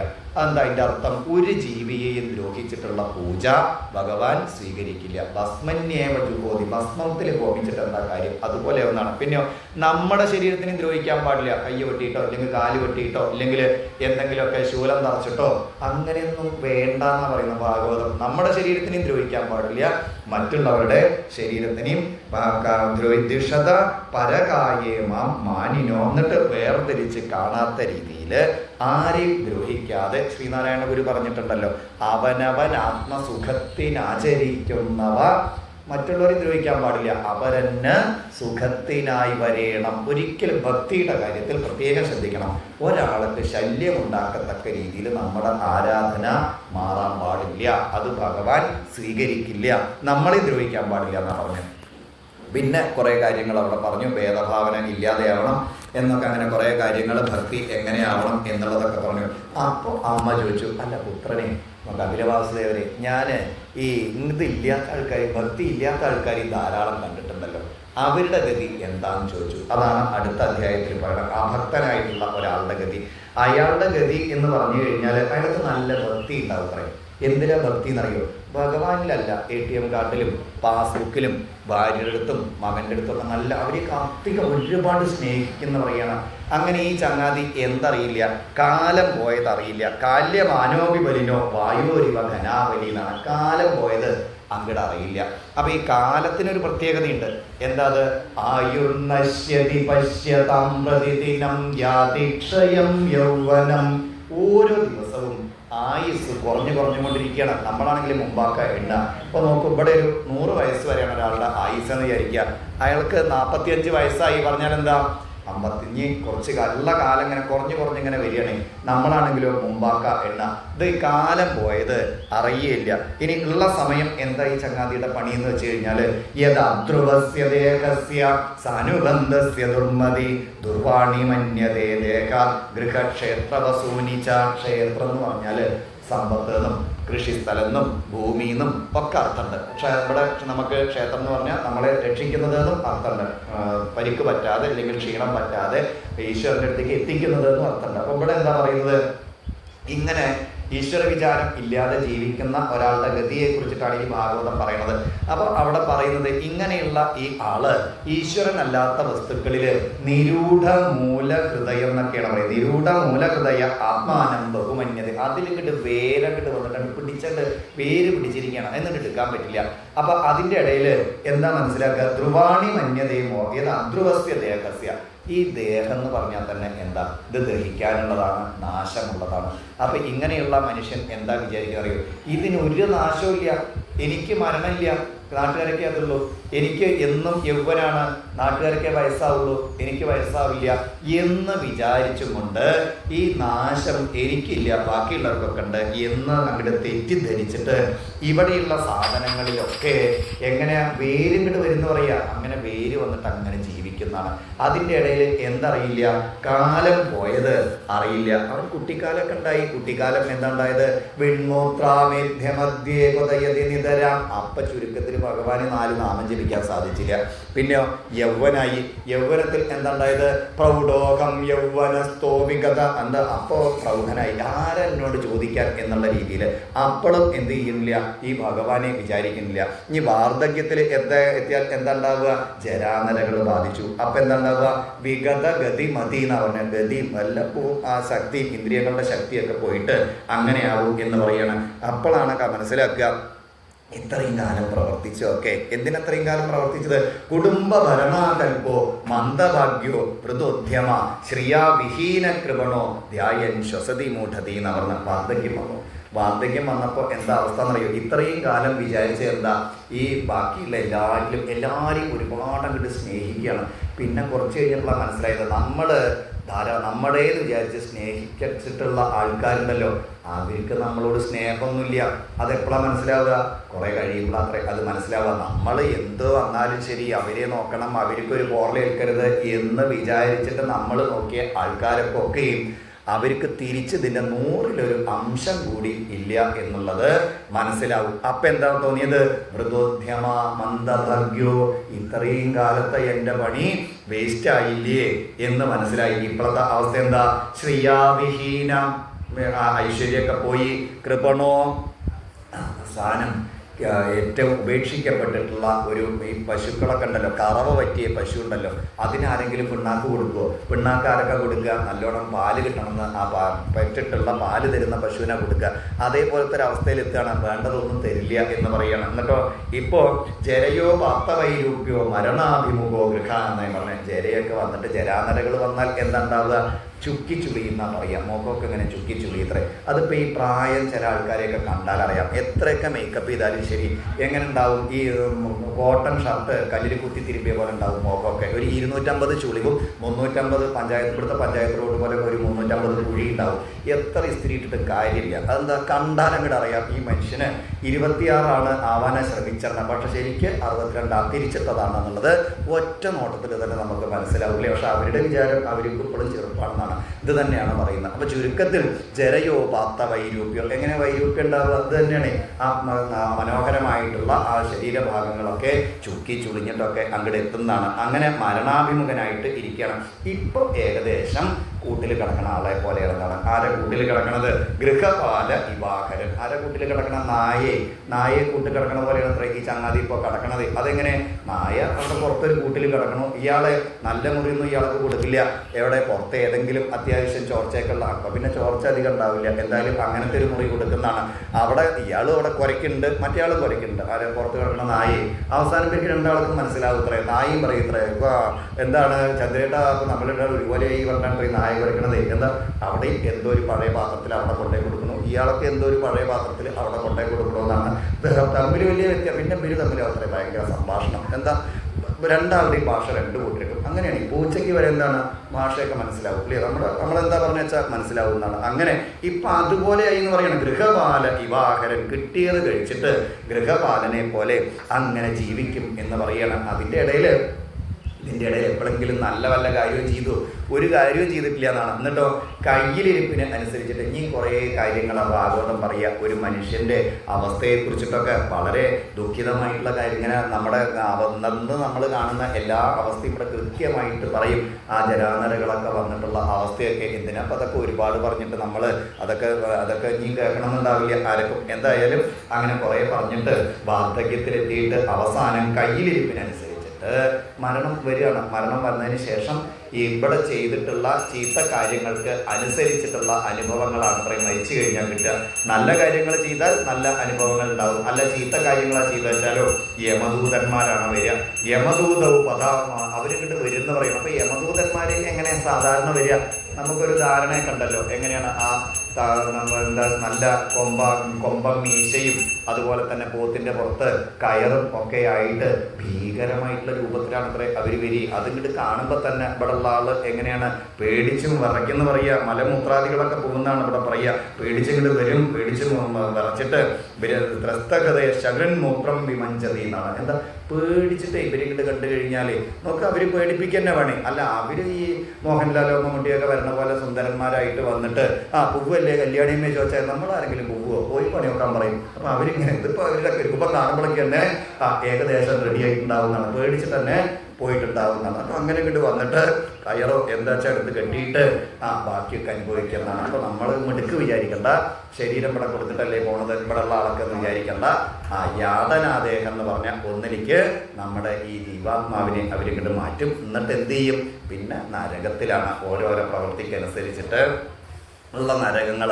നാളെ ഒരു 10-24 നരകങ്ങളെ ഭാഗവതം നമ്പർ ഇട്ടിട്ട് പറയും. ഓരോ പ്രവൃത്തികൾ ചെയ്ത ആളുകൾക്ക് എങ്ങനത്തെ നരകം ആണ് ലഭിക്കുക എന്നുള്ളത്. അപ്പോൾ അത് നമുക്ക് നാളെ നോക്കാം. ഇവിടെ കുറച്ച് നരകത്തിൻ്റെ പേരൊക്കെ പറഞ്ഞു. താമിശ്രം, അന്ധതാമിശ്രം, ഗൗരവാദ്യശ്ച യാതന എന്നൊക്കെ പറഞ്ഞു. അവിടെയൊക്കെ കൊണ്ടുപോയിട്ട് അതിനൊക്കെയുള്ള ആ അനുഭവങ്ങൾ, അതിന് അനുസരിച്ച അനുഭവങ്ങൾ, നരകയാതനകൾ ഇവർക്ക് കൊടുക്കും എന്ന് പറയുകയാണ്. എന്നിട്ടോ എന്താണ്ടാവുക? അവിടെയും തീർന്നില്ല. എന്നിട്ട് എന്ത് ചെയ്യും? ഈ പുണ്യപാപങ്ങൾ തുല്യമാകുമ്പോൾ ഇനിയെങ്കിലും ഇവൻ നേരെ ആയിക്കോട്ടെ എന്ന് വിചാരിച്ചിട്ട് ഒരു ചാൻസും കൂടി തരികയാണ്. എന്താ അത്? മനുഷ്യജന്മം തരികയാണെന്നാണ്. എപ്പോഴാണ് തരിക? പുണ്യപാപങ്ങൾ തുല്യമാകുമ്പോഴാണ്. അപ്പോൾ എങ്ങനെയാ മനുഷ്യജന്മം കിട്ടുക എന്നാണെങ്കിൽ പിതാവ് കഴിക്കുന്ന ഭക്ഷണത്തിലൂടെ മാതാവിൽ എത്തിയിട്ട് ഗർഭസ്ഥനായിട്ട് അങ്ങനെ വളരുകയാണ്. പിന്നെ ആ വളർച്ചയെ കുറിച്ചിട്ട് പറയുകയാണ്. അത് എങ്ങനെയാണ്? ഓരോ വളരെ സിസ്റ്റമാറ്റിക് ആയിട്ട് ഇവിടെ പറയും. കലലം ത്വേകരാത്രേണ പഞ്ചരാത്രേണ എന്നൊക്കെ പറഞ്ഞ് കൃത്യമായിട്ട് പറയുകയാണ്. ഒരു രാത്രി കൊണ്ട് ഇന്ന രീതിയിൽ, 5 രാത്രി കൊണ്ട് ഇന്ന രീതിയിൽ, പിന്നെ കുറച്ചും കൂടിയും കഴിയുമ്പോഴേക്കും മാസേനത്ത് ശിരോദ്വാഭ്യം, മാസമൊക്കെ ആകുമ്പോഴേക്കും ശിരസ്സൊക്കെ വളർന്നു വരുത്രേ. അങ്ങനെ കുറേശ്ശെയായിട്ട് ആ ഗർഭസ്ഥ ശിശുവിൻ്റെ വളർച്ചയെ കുറിച്ചിട്ട് പറയുകയാണ്. അങ്ങനെ കുറച്ച് കാലൊക്കെ ആയിട്ട് ഓർമ്മയും ബുദ്ധിയൊക്കെ വരുന്ന സമയത്ത്, എവിടെ ഉള്ളിലിരിക്കുന്ന സമയത്ത് തന്നെയാണ്, പ്രസവിക്കണതിൻ്റെ മുൻപേ ഓർമ്മയൊക്കെ വന്ന സമയത്ത് ആദ്യം ഓർമ്മ വരിക കഴിഞ്ഞ ജന്മത്തിലെ കാര്യങ്ങളാണത്രേ. അപ്പം അങ്ങനെ ആലോചിക്കുന്നത്രേ, എത്ര ജന്മമായി ഞാൻ എൻ്റെ വേസ്റ്റാകുന്നു. ഈ ജന്മത്തിലെങ്കിലും ഞാൻ അല്ലയോ ഭഗവാനെ അങ്ങയെ ആശ്രയിച്ചിട്ട് ഈ ജനന മരണങ്ങളാകുന്ന ചക്രത്തിൽ നിന്ന് രക്ഷപ്പെട്ടോളാം എന്നാണ്. ഇത് ചക്രമാണെന്നാണ് പറയുക. ഈ ജനന മരണങ്ങൾ എന്താ ചക്രം വരാൻ കാരണം? നമ്മുടെ കയ്യിലിരിപ്പാണ്. അപ്പോൾ ഈ ചക്രത്തിൽ നിന്ന് എങ്ങനെ രക്ഷപ്പെടാനുള്ള വഴിയുണ്ട്. ഈ മരണം അവസാനത്തെ മരണമാക്കുക, അത് അമൃതത്വത്തിലേക്ക് എത്തുക എന്ന് പറയും. അതാണ് ഭാഗവത അത് അവസാനം പറയും. ഏകാദശി എത്തുമ്പോഴേക്കും അത് കൃത്യമായിട്ട് പറയാം. നദി ചെന്നിട്ട് സമുദ്രത്തിൽ ചേരണ പോലെ നമ്മൾ എവിടെ എത്തിച്ചേരണം? പരമാത്മാവിൽ ചെന്നിട്ട് നമ്മുടെ ജീവാത്മാവ് ഒന്നായി തീരണം. അല്ലെങ്കിൽ എന്താ ഉണ്ടാവുക? ശങ്കരാചാര്യർ പറയും, പുനരപി ജനനം പുനരപി മരണം പുനരപി ജനനീ ജഠരേ ശയനം ഇഹ സംസാരേ ഖലു ദുസ്താരേ കൃപയാ വാരേ പാഹി മുരാരേ. എന്താ ഇല്ലെങ്കിൽ തന്നെ ഉണ്ടാവുക? ജനനം മരണം, മരണം ജനനം, ജനനം ഇതിങ്ങനെ വട്ടം കറങ്ങിക്കൊണ്ടിരിക്കുന്ന പറയണം. ഇനിയും പല ഭാഗത്ത് ഇതേപോലത്തെ കാര്യങ്ങൾ പറയും. അപ്പോൾ നമുക്ക് വിശദമായിട്ട് അനുസ്മരിക്കാം. ഇവിടെ ചുരുക്കത്തിൽ ആ ജീവി, ഇവിടെ ജന്തു എന്നാ പറയുക. ഈ ജന്തു പേരൊന്നും ആയിട്ടില്ലല്ലോ. പേരൊക്കെ പിന്നെ എപ്പോഴാ ചോറൂനോ എപ്പോഴാ അല്ലെങ്കിൽ ആശുപത്രിയിൽ രജിസ്റ്റർ ചെയ്യുമ്പോഴൊക്കെ അല്ലേ, ആശുപത്രിയിലല്ല എവിടെയാ പഞ്ചായത്തിലോ എവിടെയാ രജിസ്റ്റർ ചെയ്യുമ്പോഴല്ലേ പേരൊക്കെ കൊടുക്കേണ്ടത്. അപ്പോൾ പേരൊന്നും ഇട്ടിട്ടില്ല. ഇപ്പോൾ ഭാഗവതം പറയുന്നത് ജന്തു എന്നാണ് പറഞ്ഞത്. ഈ ജന്തു അവിടെ കിടന്നിട്ട് സ്തുതിക്കുന്നു പറയുക. ഭഗവാനെ നല്ലോണം കൃതജ്ഞതയോട് കൂടിയിട്ട് ഭഗവാനെ മനസ്സിൽ വിചാരിക്കും, ഈ ജന്മമെങ്കിലും ഞാൻ നേരെ ആയിക്കൊള്ളാം. എന്നിട്ടോ എൻ്റെ ഈ ജനന മരണങ്ങൾക്ക് ഈ മരണം അവസാനത്തെ മരണമാക്കി അമൃതത്വത്തിലേക്ക് ഞാൻ എത്തിച്ചേരും എന്ന് പറഞ്ഞിട്ട് അതിവിപുലമായിട്ടുള്ള ഒരു സ്തുതിയാണ് ഈ കുട്ടി. ജ്ഞാനം യഥേതമസ്സദേവസ്ത്രൈകാലികം സ്ഥിരചരിഷ്വനുവർത്തിതംശ തം ജീവ കർമ്മ പദവീമനുവർത്തമാന താപത്രയോപശമനായ വയം ഭജേമാ.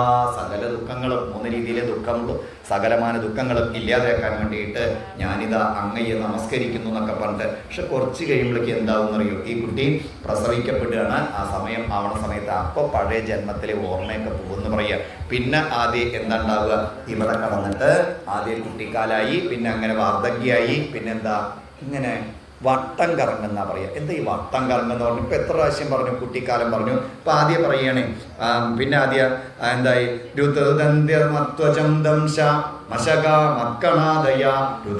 വിഗത ജ്ഞാനംക്രമയ ക്രിമികം. യഥാ കുട്ടിയൊക്കെ ആവുന്ന സമയത്ത് ക്രിമി കടിച്ചിട്ടും പല ദുഃഖങ്ങളൊക്കെ ഉണ്ടാവും. പിന്നെ കുറച്ച് കഴിഞ്ഞപ്പോഴേക്കും എന്തായി? യൗവനമായി. സഹദേഹേന മാനേന വർദ്ധമാനേന മന്യുന. പിന്നെയും ഇവിടെ എന്താ ഉണ്ടാവുക? ഇതിങ്ങനെ ആവർത്തിക്കും. ഇതാണ് ചക്രം എന്ന് പറഞ്ഞാൽ. എന്താ ആവർത്തിക്കും? ഇങ്ങനെയൊക്കെ ഉണ്ടാവുമോ? ആവർത്തനം ഉണ്ടാവുമോ എന്നൊക്കെ നമുക്കിങ്ങനെ തോന്നാം.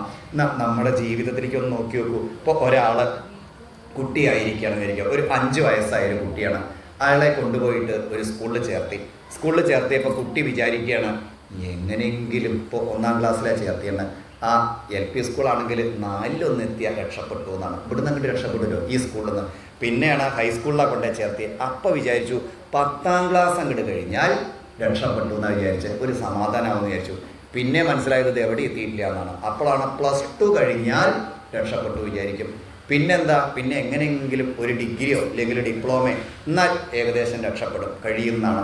പിന്നെ അപ്പോഴാണ് മനസ്സിലായി ഇതൊന്നും കഴിഞ്ഞാൽ ഒരു ജോലി വേണമെന്നായി. അങ്ങനെ ജോലി കിട്ടിയാൽ രക്ഷപ്പെടുന്നായി. അങ്ങനെ ജോലി കിട്ടിയാൽ സമാധാനമായി എന്ന് അപ്പുറത്തെ വിചാരം. അങ്ങനെ ഒരു ജോലി കിട്ടി. അപ്പോഴാണ് ഇനിയിപ്പോൾ ഒരു കല്യാണം കഴിഞ്ഞാൽ സമാധാനമായി എന്നാണ്. അപ്പോൾ കല്യാണം കഴിഞ്ഞപ്പോഴാണ് പിന്നെ ഒരു കുട്ടി ഉണ്ടായാൽ സമാധാനമായി എന്നാണ്. പിന്നെ ഒക്കെ വിചാരിക്കണത് എന്താ? സമാധാനമായി എന്നാണ്. പിന്നെ ഒരു സമാധാനാവല് എപ്പോഴറിയും? ഈ കുട്ടിയെ സ്കൂളിലൊന്ന് ചേർത്തി കഴിഞ്ഞാൽ സമാധാനമായി എന്നാണ്. പിന്നെ വിചാരിക്കണത് എന്താ? ഈ കുട്ടിയുടെ 4-ാം ക്ലാസ് ഒന്ന് കഴിഞ്ഞാൽ സമാധാനമായി. പിന്നെ വിചാരിക്കണത് എന്താ? ഇവൻ്റെ 10-ാം ക്ലാസ് ഒന്ന് കഴിഞ്ഞാൽ സമാധാനമായി. നേരത്തെ ഒരു 10-ാം ക്ലാസ് കഴിയലുണ്ടായിരുന്നു. അതാരുടെ? അത് അവനവൻ്റെ. ഇപ്പം ആരുടെ?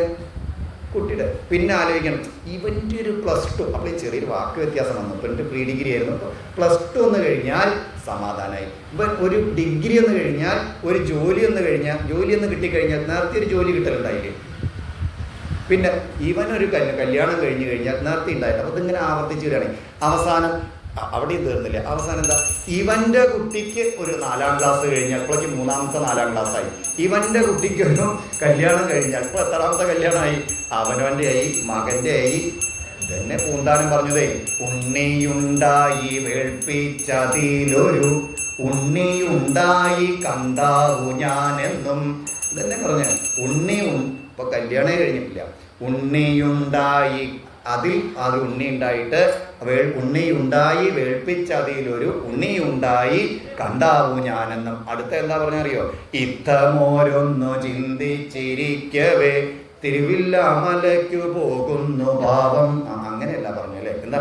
ഇത്തമോരൊന്നു ചിന്തിച്ചിരിക്കവേ ചത്തുപോകുന്നു പാവം. ശിവ തന്നെ ഈ കറക്കം. ഇതിങ്ങനെ കറങ്ങി. ഇതാണ് സംസാര ചക്രം എന്നാ പറയുക. ചക്രത്തിൻ്റെ പ്രത്യേകത തന്നെ എന്താണ്? എന്താച്ച അനുഭവങ്ങൾ ആവർത്തിച്ചു വരിക. ഇതിപ്പോൾ എന്താ ഇവിടെ ആരുടെ കാര്യം പറഞ്ഞ? ഭാഗവതം ഒരിക്കലും വേറൊരാളുടെ കാര്യം പറഞ്ഞിട്ടില്ല. പറഞ്ഞതൊക്കെ അവനവൻ്റെ തന്നെ കാര്യങ്ങളാണ്. ഇങ്ങനെ വെറുതെ വട്ടം തിരിഞ്ഞിട്ട് സമയം വേസ്റ്റ് ആക്കണ്ട. അനുഭവങ്ങൾ ഇത്രയൊക്കെയാണ് ഉണ്ടാവാൻ പോണത്. അതും കൊണ്ട് ഇവിടെ വെറുതെ മത്സരിച്ചിട്ട് സമയം കളയണ്ട. പൂന്താനം ജ്ഞാനപ്പാനിൽ പറയും, കൂടിയല്ല ജനിക്കുന്ന നേരത്തും കൂടിയല്ല മരിക്കുന്ന നേരത്തും. എന്തെങ്കിലും മനസ്സിലാവാത്തുണ്ടോ? നമ്മുടെ എല്ലാവരുടെയും ജനനത്തീയതി ഒന്നാണോ? അല്ല. നമ്മുടെ എല്ലാവരുടെയും മരണത്തീയതി ഒന്നാവുമോ? ആവില്ല. കൂടിയല്ല ജനിക്കുന്ന നേരത്തും കൂടിയല്ല മരിക്കുന്ന നേരത്തും മധ്യ ഇങ്ങനെ കാണുന്ന നേരത്ത്. അതിൻ്റെ ഇടയിൽ ഇങ്ങനെയൊക്കെ കാണണു. അപ്പോൾ മത്സരിക്കുന്നതെന്തിനു നാം വൃഥ. എന്തിനെങ്ങനെ മത്സരിച്ചിട്ട് സമയം കളയാനും മറ്റുള്ളവരുടെ ദേഷ്യം സമ്പാദിക്കാനും നിൽക്കണത്? ഈ ജന്മത്തിനെ എന്ത് ചെയ്യൂ? സഫലമാക്കൂ. അതിന് എന്താണ്? ഈശ്വരനിലേക്ക് മനസ്സിനെയും ശരീരത്തിനെയും ഇന്ദ്രിയങ്ങളെയും തിരിച്ചുവിടും. അപ്പോൾ ഇവിടെ ഒരു വട്ടം കറങ്ങലിനെ കുറിച്ചിട്ടാണ് ഇവിടെ കുറേ പറഞ്ഞത്. കുട്ടിക്കാലം, അതുപോലെ യൗവനം, അതൊക്കെ അങ്ങനെ വട്ടം കറങ്ങിയിട്ട് ഇങ്ങനെ കറങ്ങിക്കൊണ്ടിരിക്കണോ എന്ന് പറയണം. ഈ ജീവനുണ്ടല്ലോ, ശരിക്ക് ഈശ്വരാധീനമായിട്ട് ഈശ്വരനിലേക്ക് തിരിച്ചു വിട്ടിട്ടില്ല എന്ന് വിചാരിക്കുക. ഇത് ഇങ്ങനെ വട്ടം കറങ്ങിക്കൊണ്ടിരിക്കും. ആഗ്രഹങ്ങൾ ഒരിക്കലും തീരാൻ പോകുന്നില്ല എന്ന് പറയണം. പിന്നെയും കുറേ കാര്യങ്ങൾ പറഞ്ഞു. പിന്നെ അവസാനം പറയുകയാണ്, ഇനി അത് ഉപസംഹരിക്കുമ്പോൾ പറഞ്ഞു, അല്ലയോ അമ്മേ, ഞാനിവിടെ ഇപ്പം എന്തൊക്കെ പറഞ്ഞു?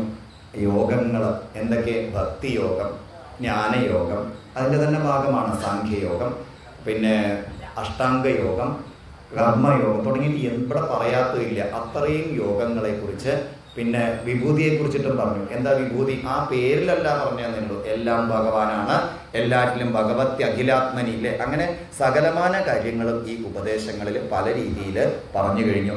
അമ്മപ്പതൊന്നും പലതാണെന്ന് വിചാരിക്കേണ്ട. ഇതൊക്കെ ഭഗവാനിലെത്താനുള്ള ഓരോ വഴികളാണ്. അതുകൊണ്ട് ഒരു വസ്തുവിനെ ഓരോ രീതിയിലാണ് ഓരോ ആൾക്കാർ ഓരോ ഇന്ദ്രിയങ്ങൾ മനസ്സിലാക്കുക എന്ന് പറയുകയാണ്. ഇപ്പം ശർക്കര, അതിനെ കണ്ണ് മനസ്സിലാക്കുക രൂപം കൊണ്ടാണ്. നാക്ക് എങ്ങനെ മനസ്സിലാക്കുക? അതിൻ്റെ രുചിയും കൊണ്ടാണ്. യഥേന്ദ്രിയെ പൃഥഗ്ദ്വാരേരത്തോ ബഹുഗുണാശ്രയ ഏകോ നാനായതേ ഭഗവാൻ ശാസ്ത്രവർമ്മതി എന്നാണ്. പക്ഷേ ശർക്കര ഒന്നേ ഉള്ളൂ. അതുപോലെ നമുക്ക് എത്തിച്ചേരേണ്ട ഭഗവാൻ ഏകനാണ്. ആ ഭഗവാനിലേക്ക് എത്തിച്ചേരാനുള്ള വഴികൾ ഒരുപാടുണ്ട്. ഏതെങ്കിലും ഒരു വഴിയിലൂടെ ഭക്തിയോഗമായാലും ജ്ഞാനയോഗമായാലും കർമ്മയോഗമായാലും ആ ഭഗവാനിൽ എത്തിച്ചേരുക എന്നുള്ളതാണ് പരമപ്രധാനമായിട്ടുള്ള ആ ലക്ഷ്യം. അതിനു വേണ്ടിയിട്ടാണ് ശ്രമിക്കേണ്ടത്. അത് ഭക്തിയായാലും ശരി, കർമ്മമായാലും ശരി, ജ്ഞാനമായാലും ശരി, അഷ്ടാംഗയോഗമായാലും ശരി, ഇനി ഏതായാലും ശരി. അതുകൊണ്ട് ഇത്തരം ഇത് ചിന്തിച്ച് മനസ്സിലാക്കൂ. ഈ ഒന്നിനെ തന്നെ പലതായി പറയുന്നു. പലത് കാണുമ്പോൾ ഒന്നറിയുക, ഒന്നാണ് പലതായത് എന്ന് മനസ്സിലാവുക എന്നുള്ള രീതിയിലുള്ള കാര്യങ്ങൾ കുറേ കാര്യങ്ങൾ പറഞ്ഞു. അതുകൊണ്ട് വൈരാഗ്യം വന്നിട്ട് ദൃഢമായിട്ട് ആ ഭഗവാനെ ആരാധിക്കാൻ വേണ്ടിയിട്ട് കഴിയുകയാണ് വേണ്ടത്. പിന്നെ ഇത്തരം ഞാൻ ഈ പറഞ്ഞ കാര്യങ്ങളുണ്ടല്ലോ, ഇത് എല്ലാവർക്കും പറഞ്ഞു കൊടുക്കേണ്ട ആവശ്യമില്ല എന്ന് പറയുകയാണ്. അതെന്താണെന്ന് വെച്ച് കഴിഞ്ഞാൽ ഇതൊക്കെ താല്പര്യത്തോട് കൂടിയിട്ട് കേൾക്കണം എന്ന് ആഗ്രഹമുള്ള ആളുകളൊക്കെയാണ് പറഞ്ഞു കൊടുക്കുക. നമ്മുടെ ഇതിഹാസ പുരാണങ്ങളൊക്കെ അങ്ങനെയാണ്. അത് റോട്ടിൽ നിന്നിട്ടോ ഇല്ലെങ്കിൽ ബസ് സ്റ്റാൻഡിൽ നിന്നിട്ടോ ഒന്നും പറയാറില്ല. ഭാഗവത സപ്താഹം കോങ്ങാട് ബസ് സ്റ്റാൻഡിൽ അതുകൊണ്ടോ ഇല്ല. അതെന്താ?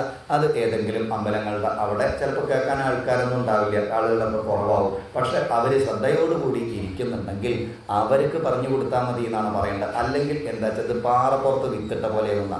എന്താ ഈ പാറപ്പുറത്ത് വിത്തിട്ട ആ വിത്ത് വെറുതെ നാശമായി പോയി എന്നല്ലാതെ അതുണ്ടാവില്ല.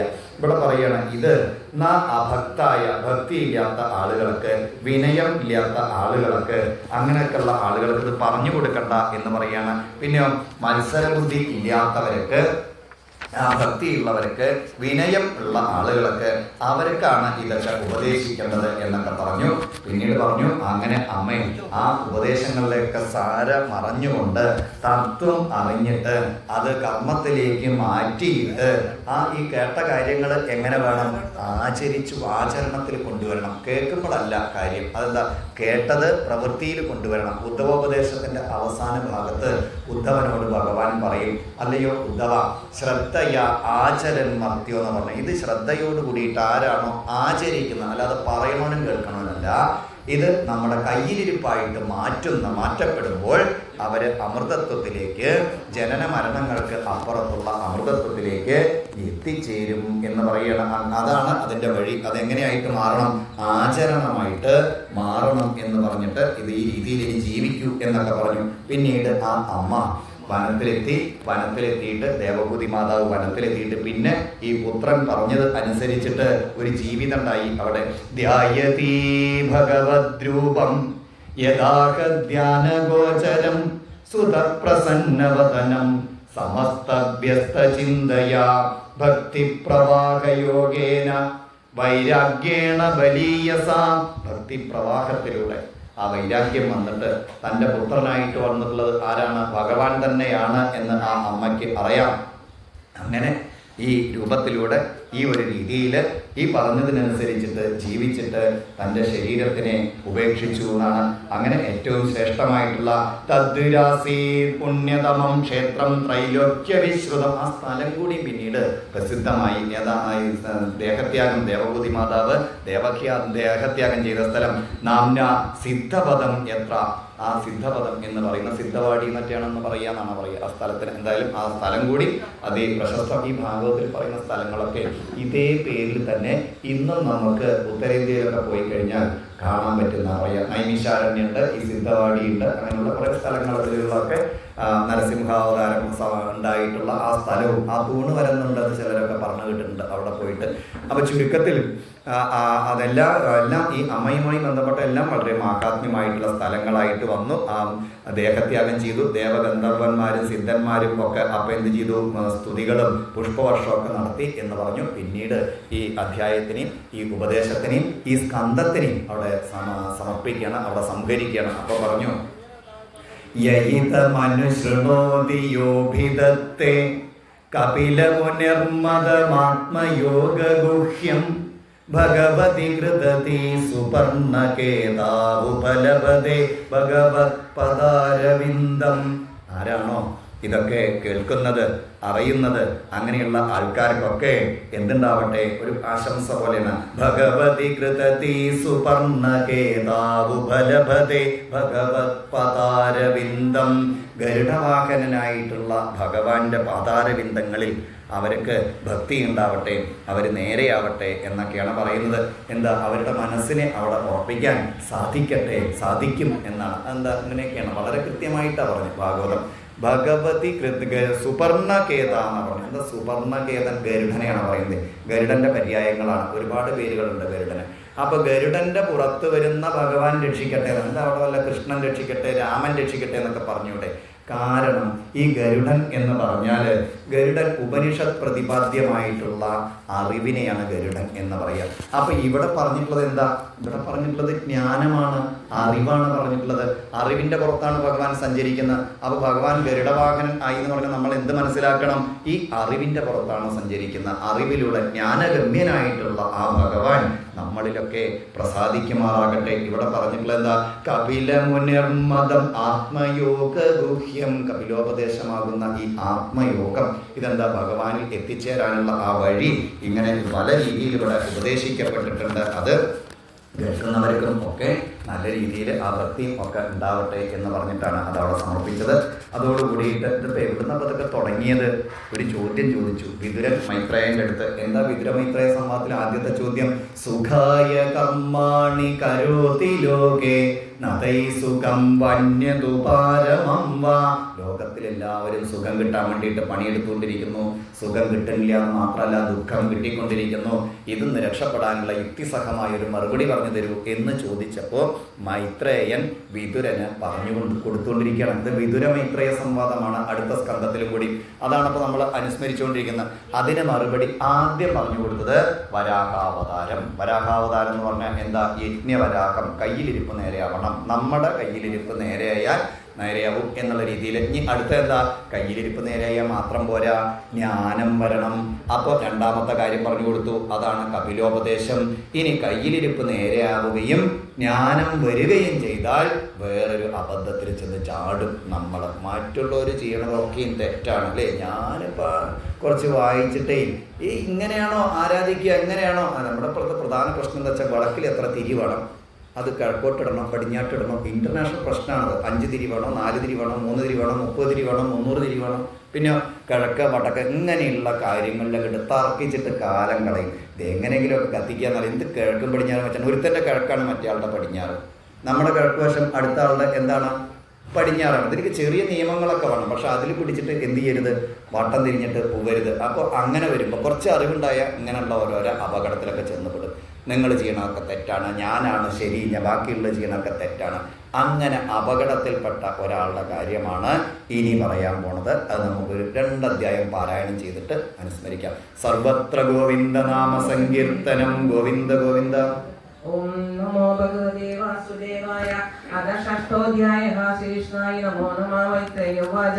അധ ദേവഗണാ സർവേ രുദ്ധാനി ഗൈവരാജിതാ ശൂരപട്ടിശനിസ്പൃച്ഛ ഗദാപരിഗമുദ്ഗരേ സംഛിന്ന ഭിന്ന സർവാംഗ സത്വീ ശ്രദ്ധാഭയാകുല സ്വയംഭുവേ നമസ്കൃത്യ കാൽസന്യേനൈതന്യവേദയൻ ഉപലഭ്യ പുരൈവൈതത് ഭഗവാനബ്ജ സംഭവ നാരായണശ വിശ്വാത്മന കസ്യാധ്വരമീയതോ തഥാപജ്ഞ വിഭോ പ്രാഹാതൈജീയസി കൃതാകൃഷിക്ഷേമായ തത്ര സഭൂയാന പ്രായേണ മുഭൂഷതാം അധാപിയോയം കഥവിപൃഷാഭാവമേ പ്രതിശോഭാംഗഭാജം വരാതോ പ്രസാദയത്വം പരിശുദ്ധചേതസ വിപ്രപ്രസാദം പ്രസിദ്ധാഗ്രിപത്വം ആശാസാനം ജീവിതമദ്ദരസ്യ ലോകസഭാനകുവിലേനയസ്മിൻ തമാസുദേവം പ്രിയാവിഹീനം ക്ഷമാവയധ്വം ഹൃദി വിദ്ധം ഗുരുത്തൈനാഹം നയജ്ഞോന ചയൂയമന്യേ യേദേഹഭാജോമണേശ്യ ദത്തം വിദുപ്രമാണം പരവീര്യോ വായുസ്യാത്മതന്ത്രസ്യ കൗപായപിതിൽസേദ സൈദ്ധമാദിസ്യ സുരാനജയസ്തൈ സമന്യുതപ്പിതൃവിസാ പ്രജേശേ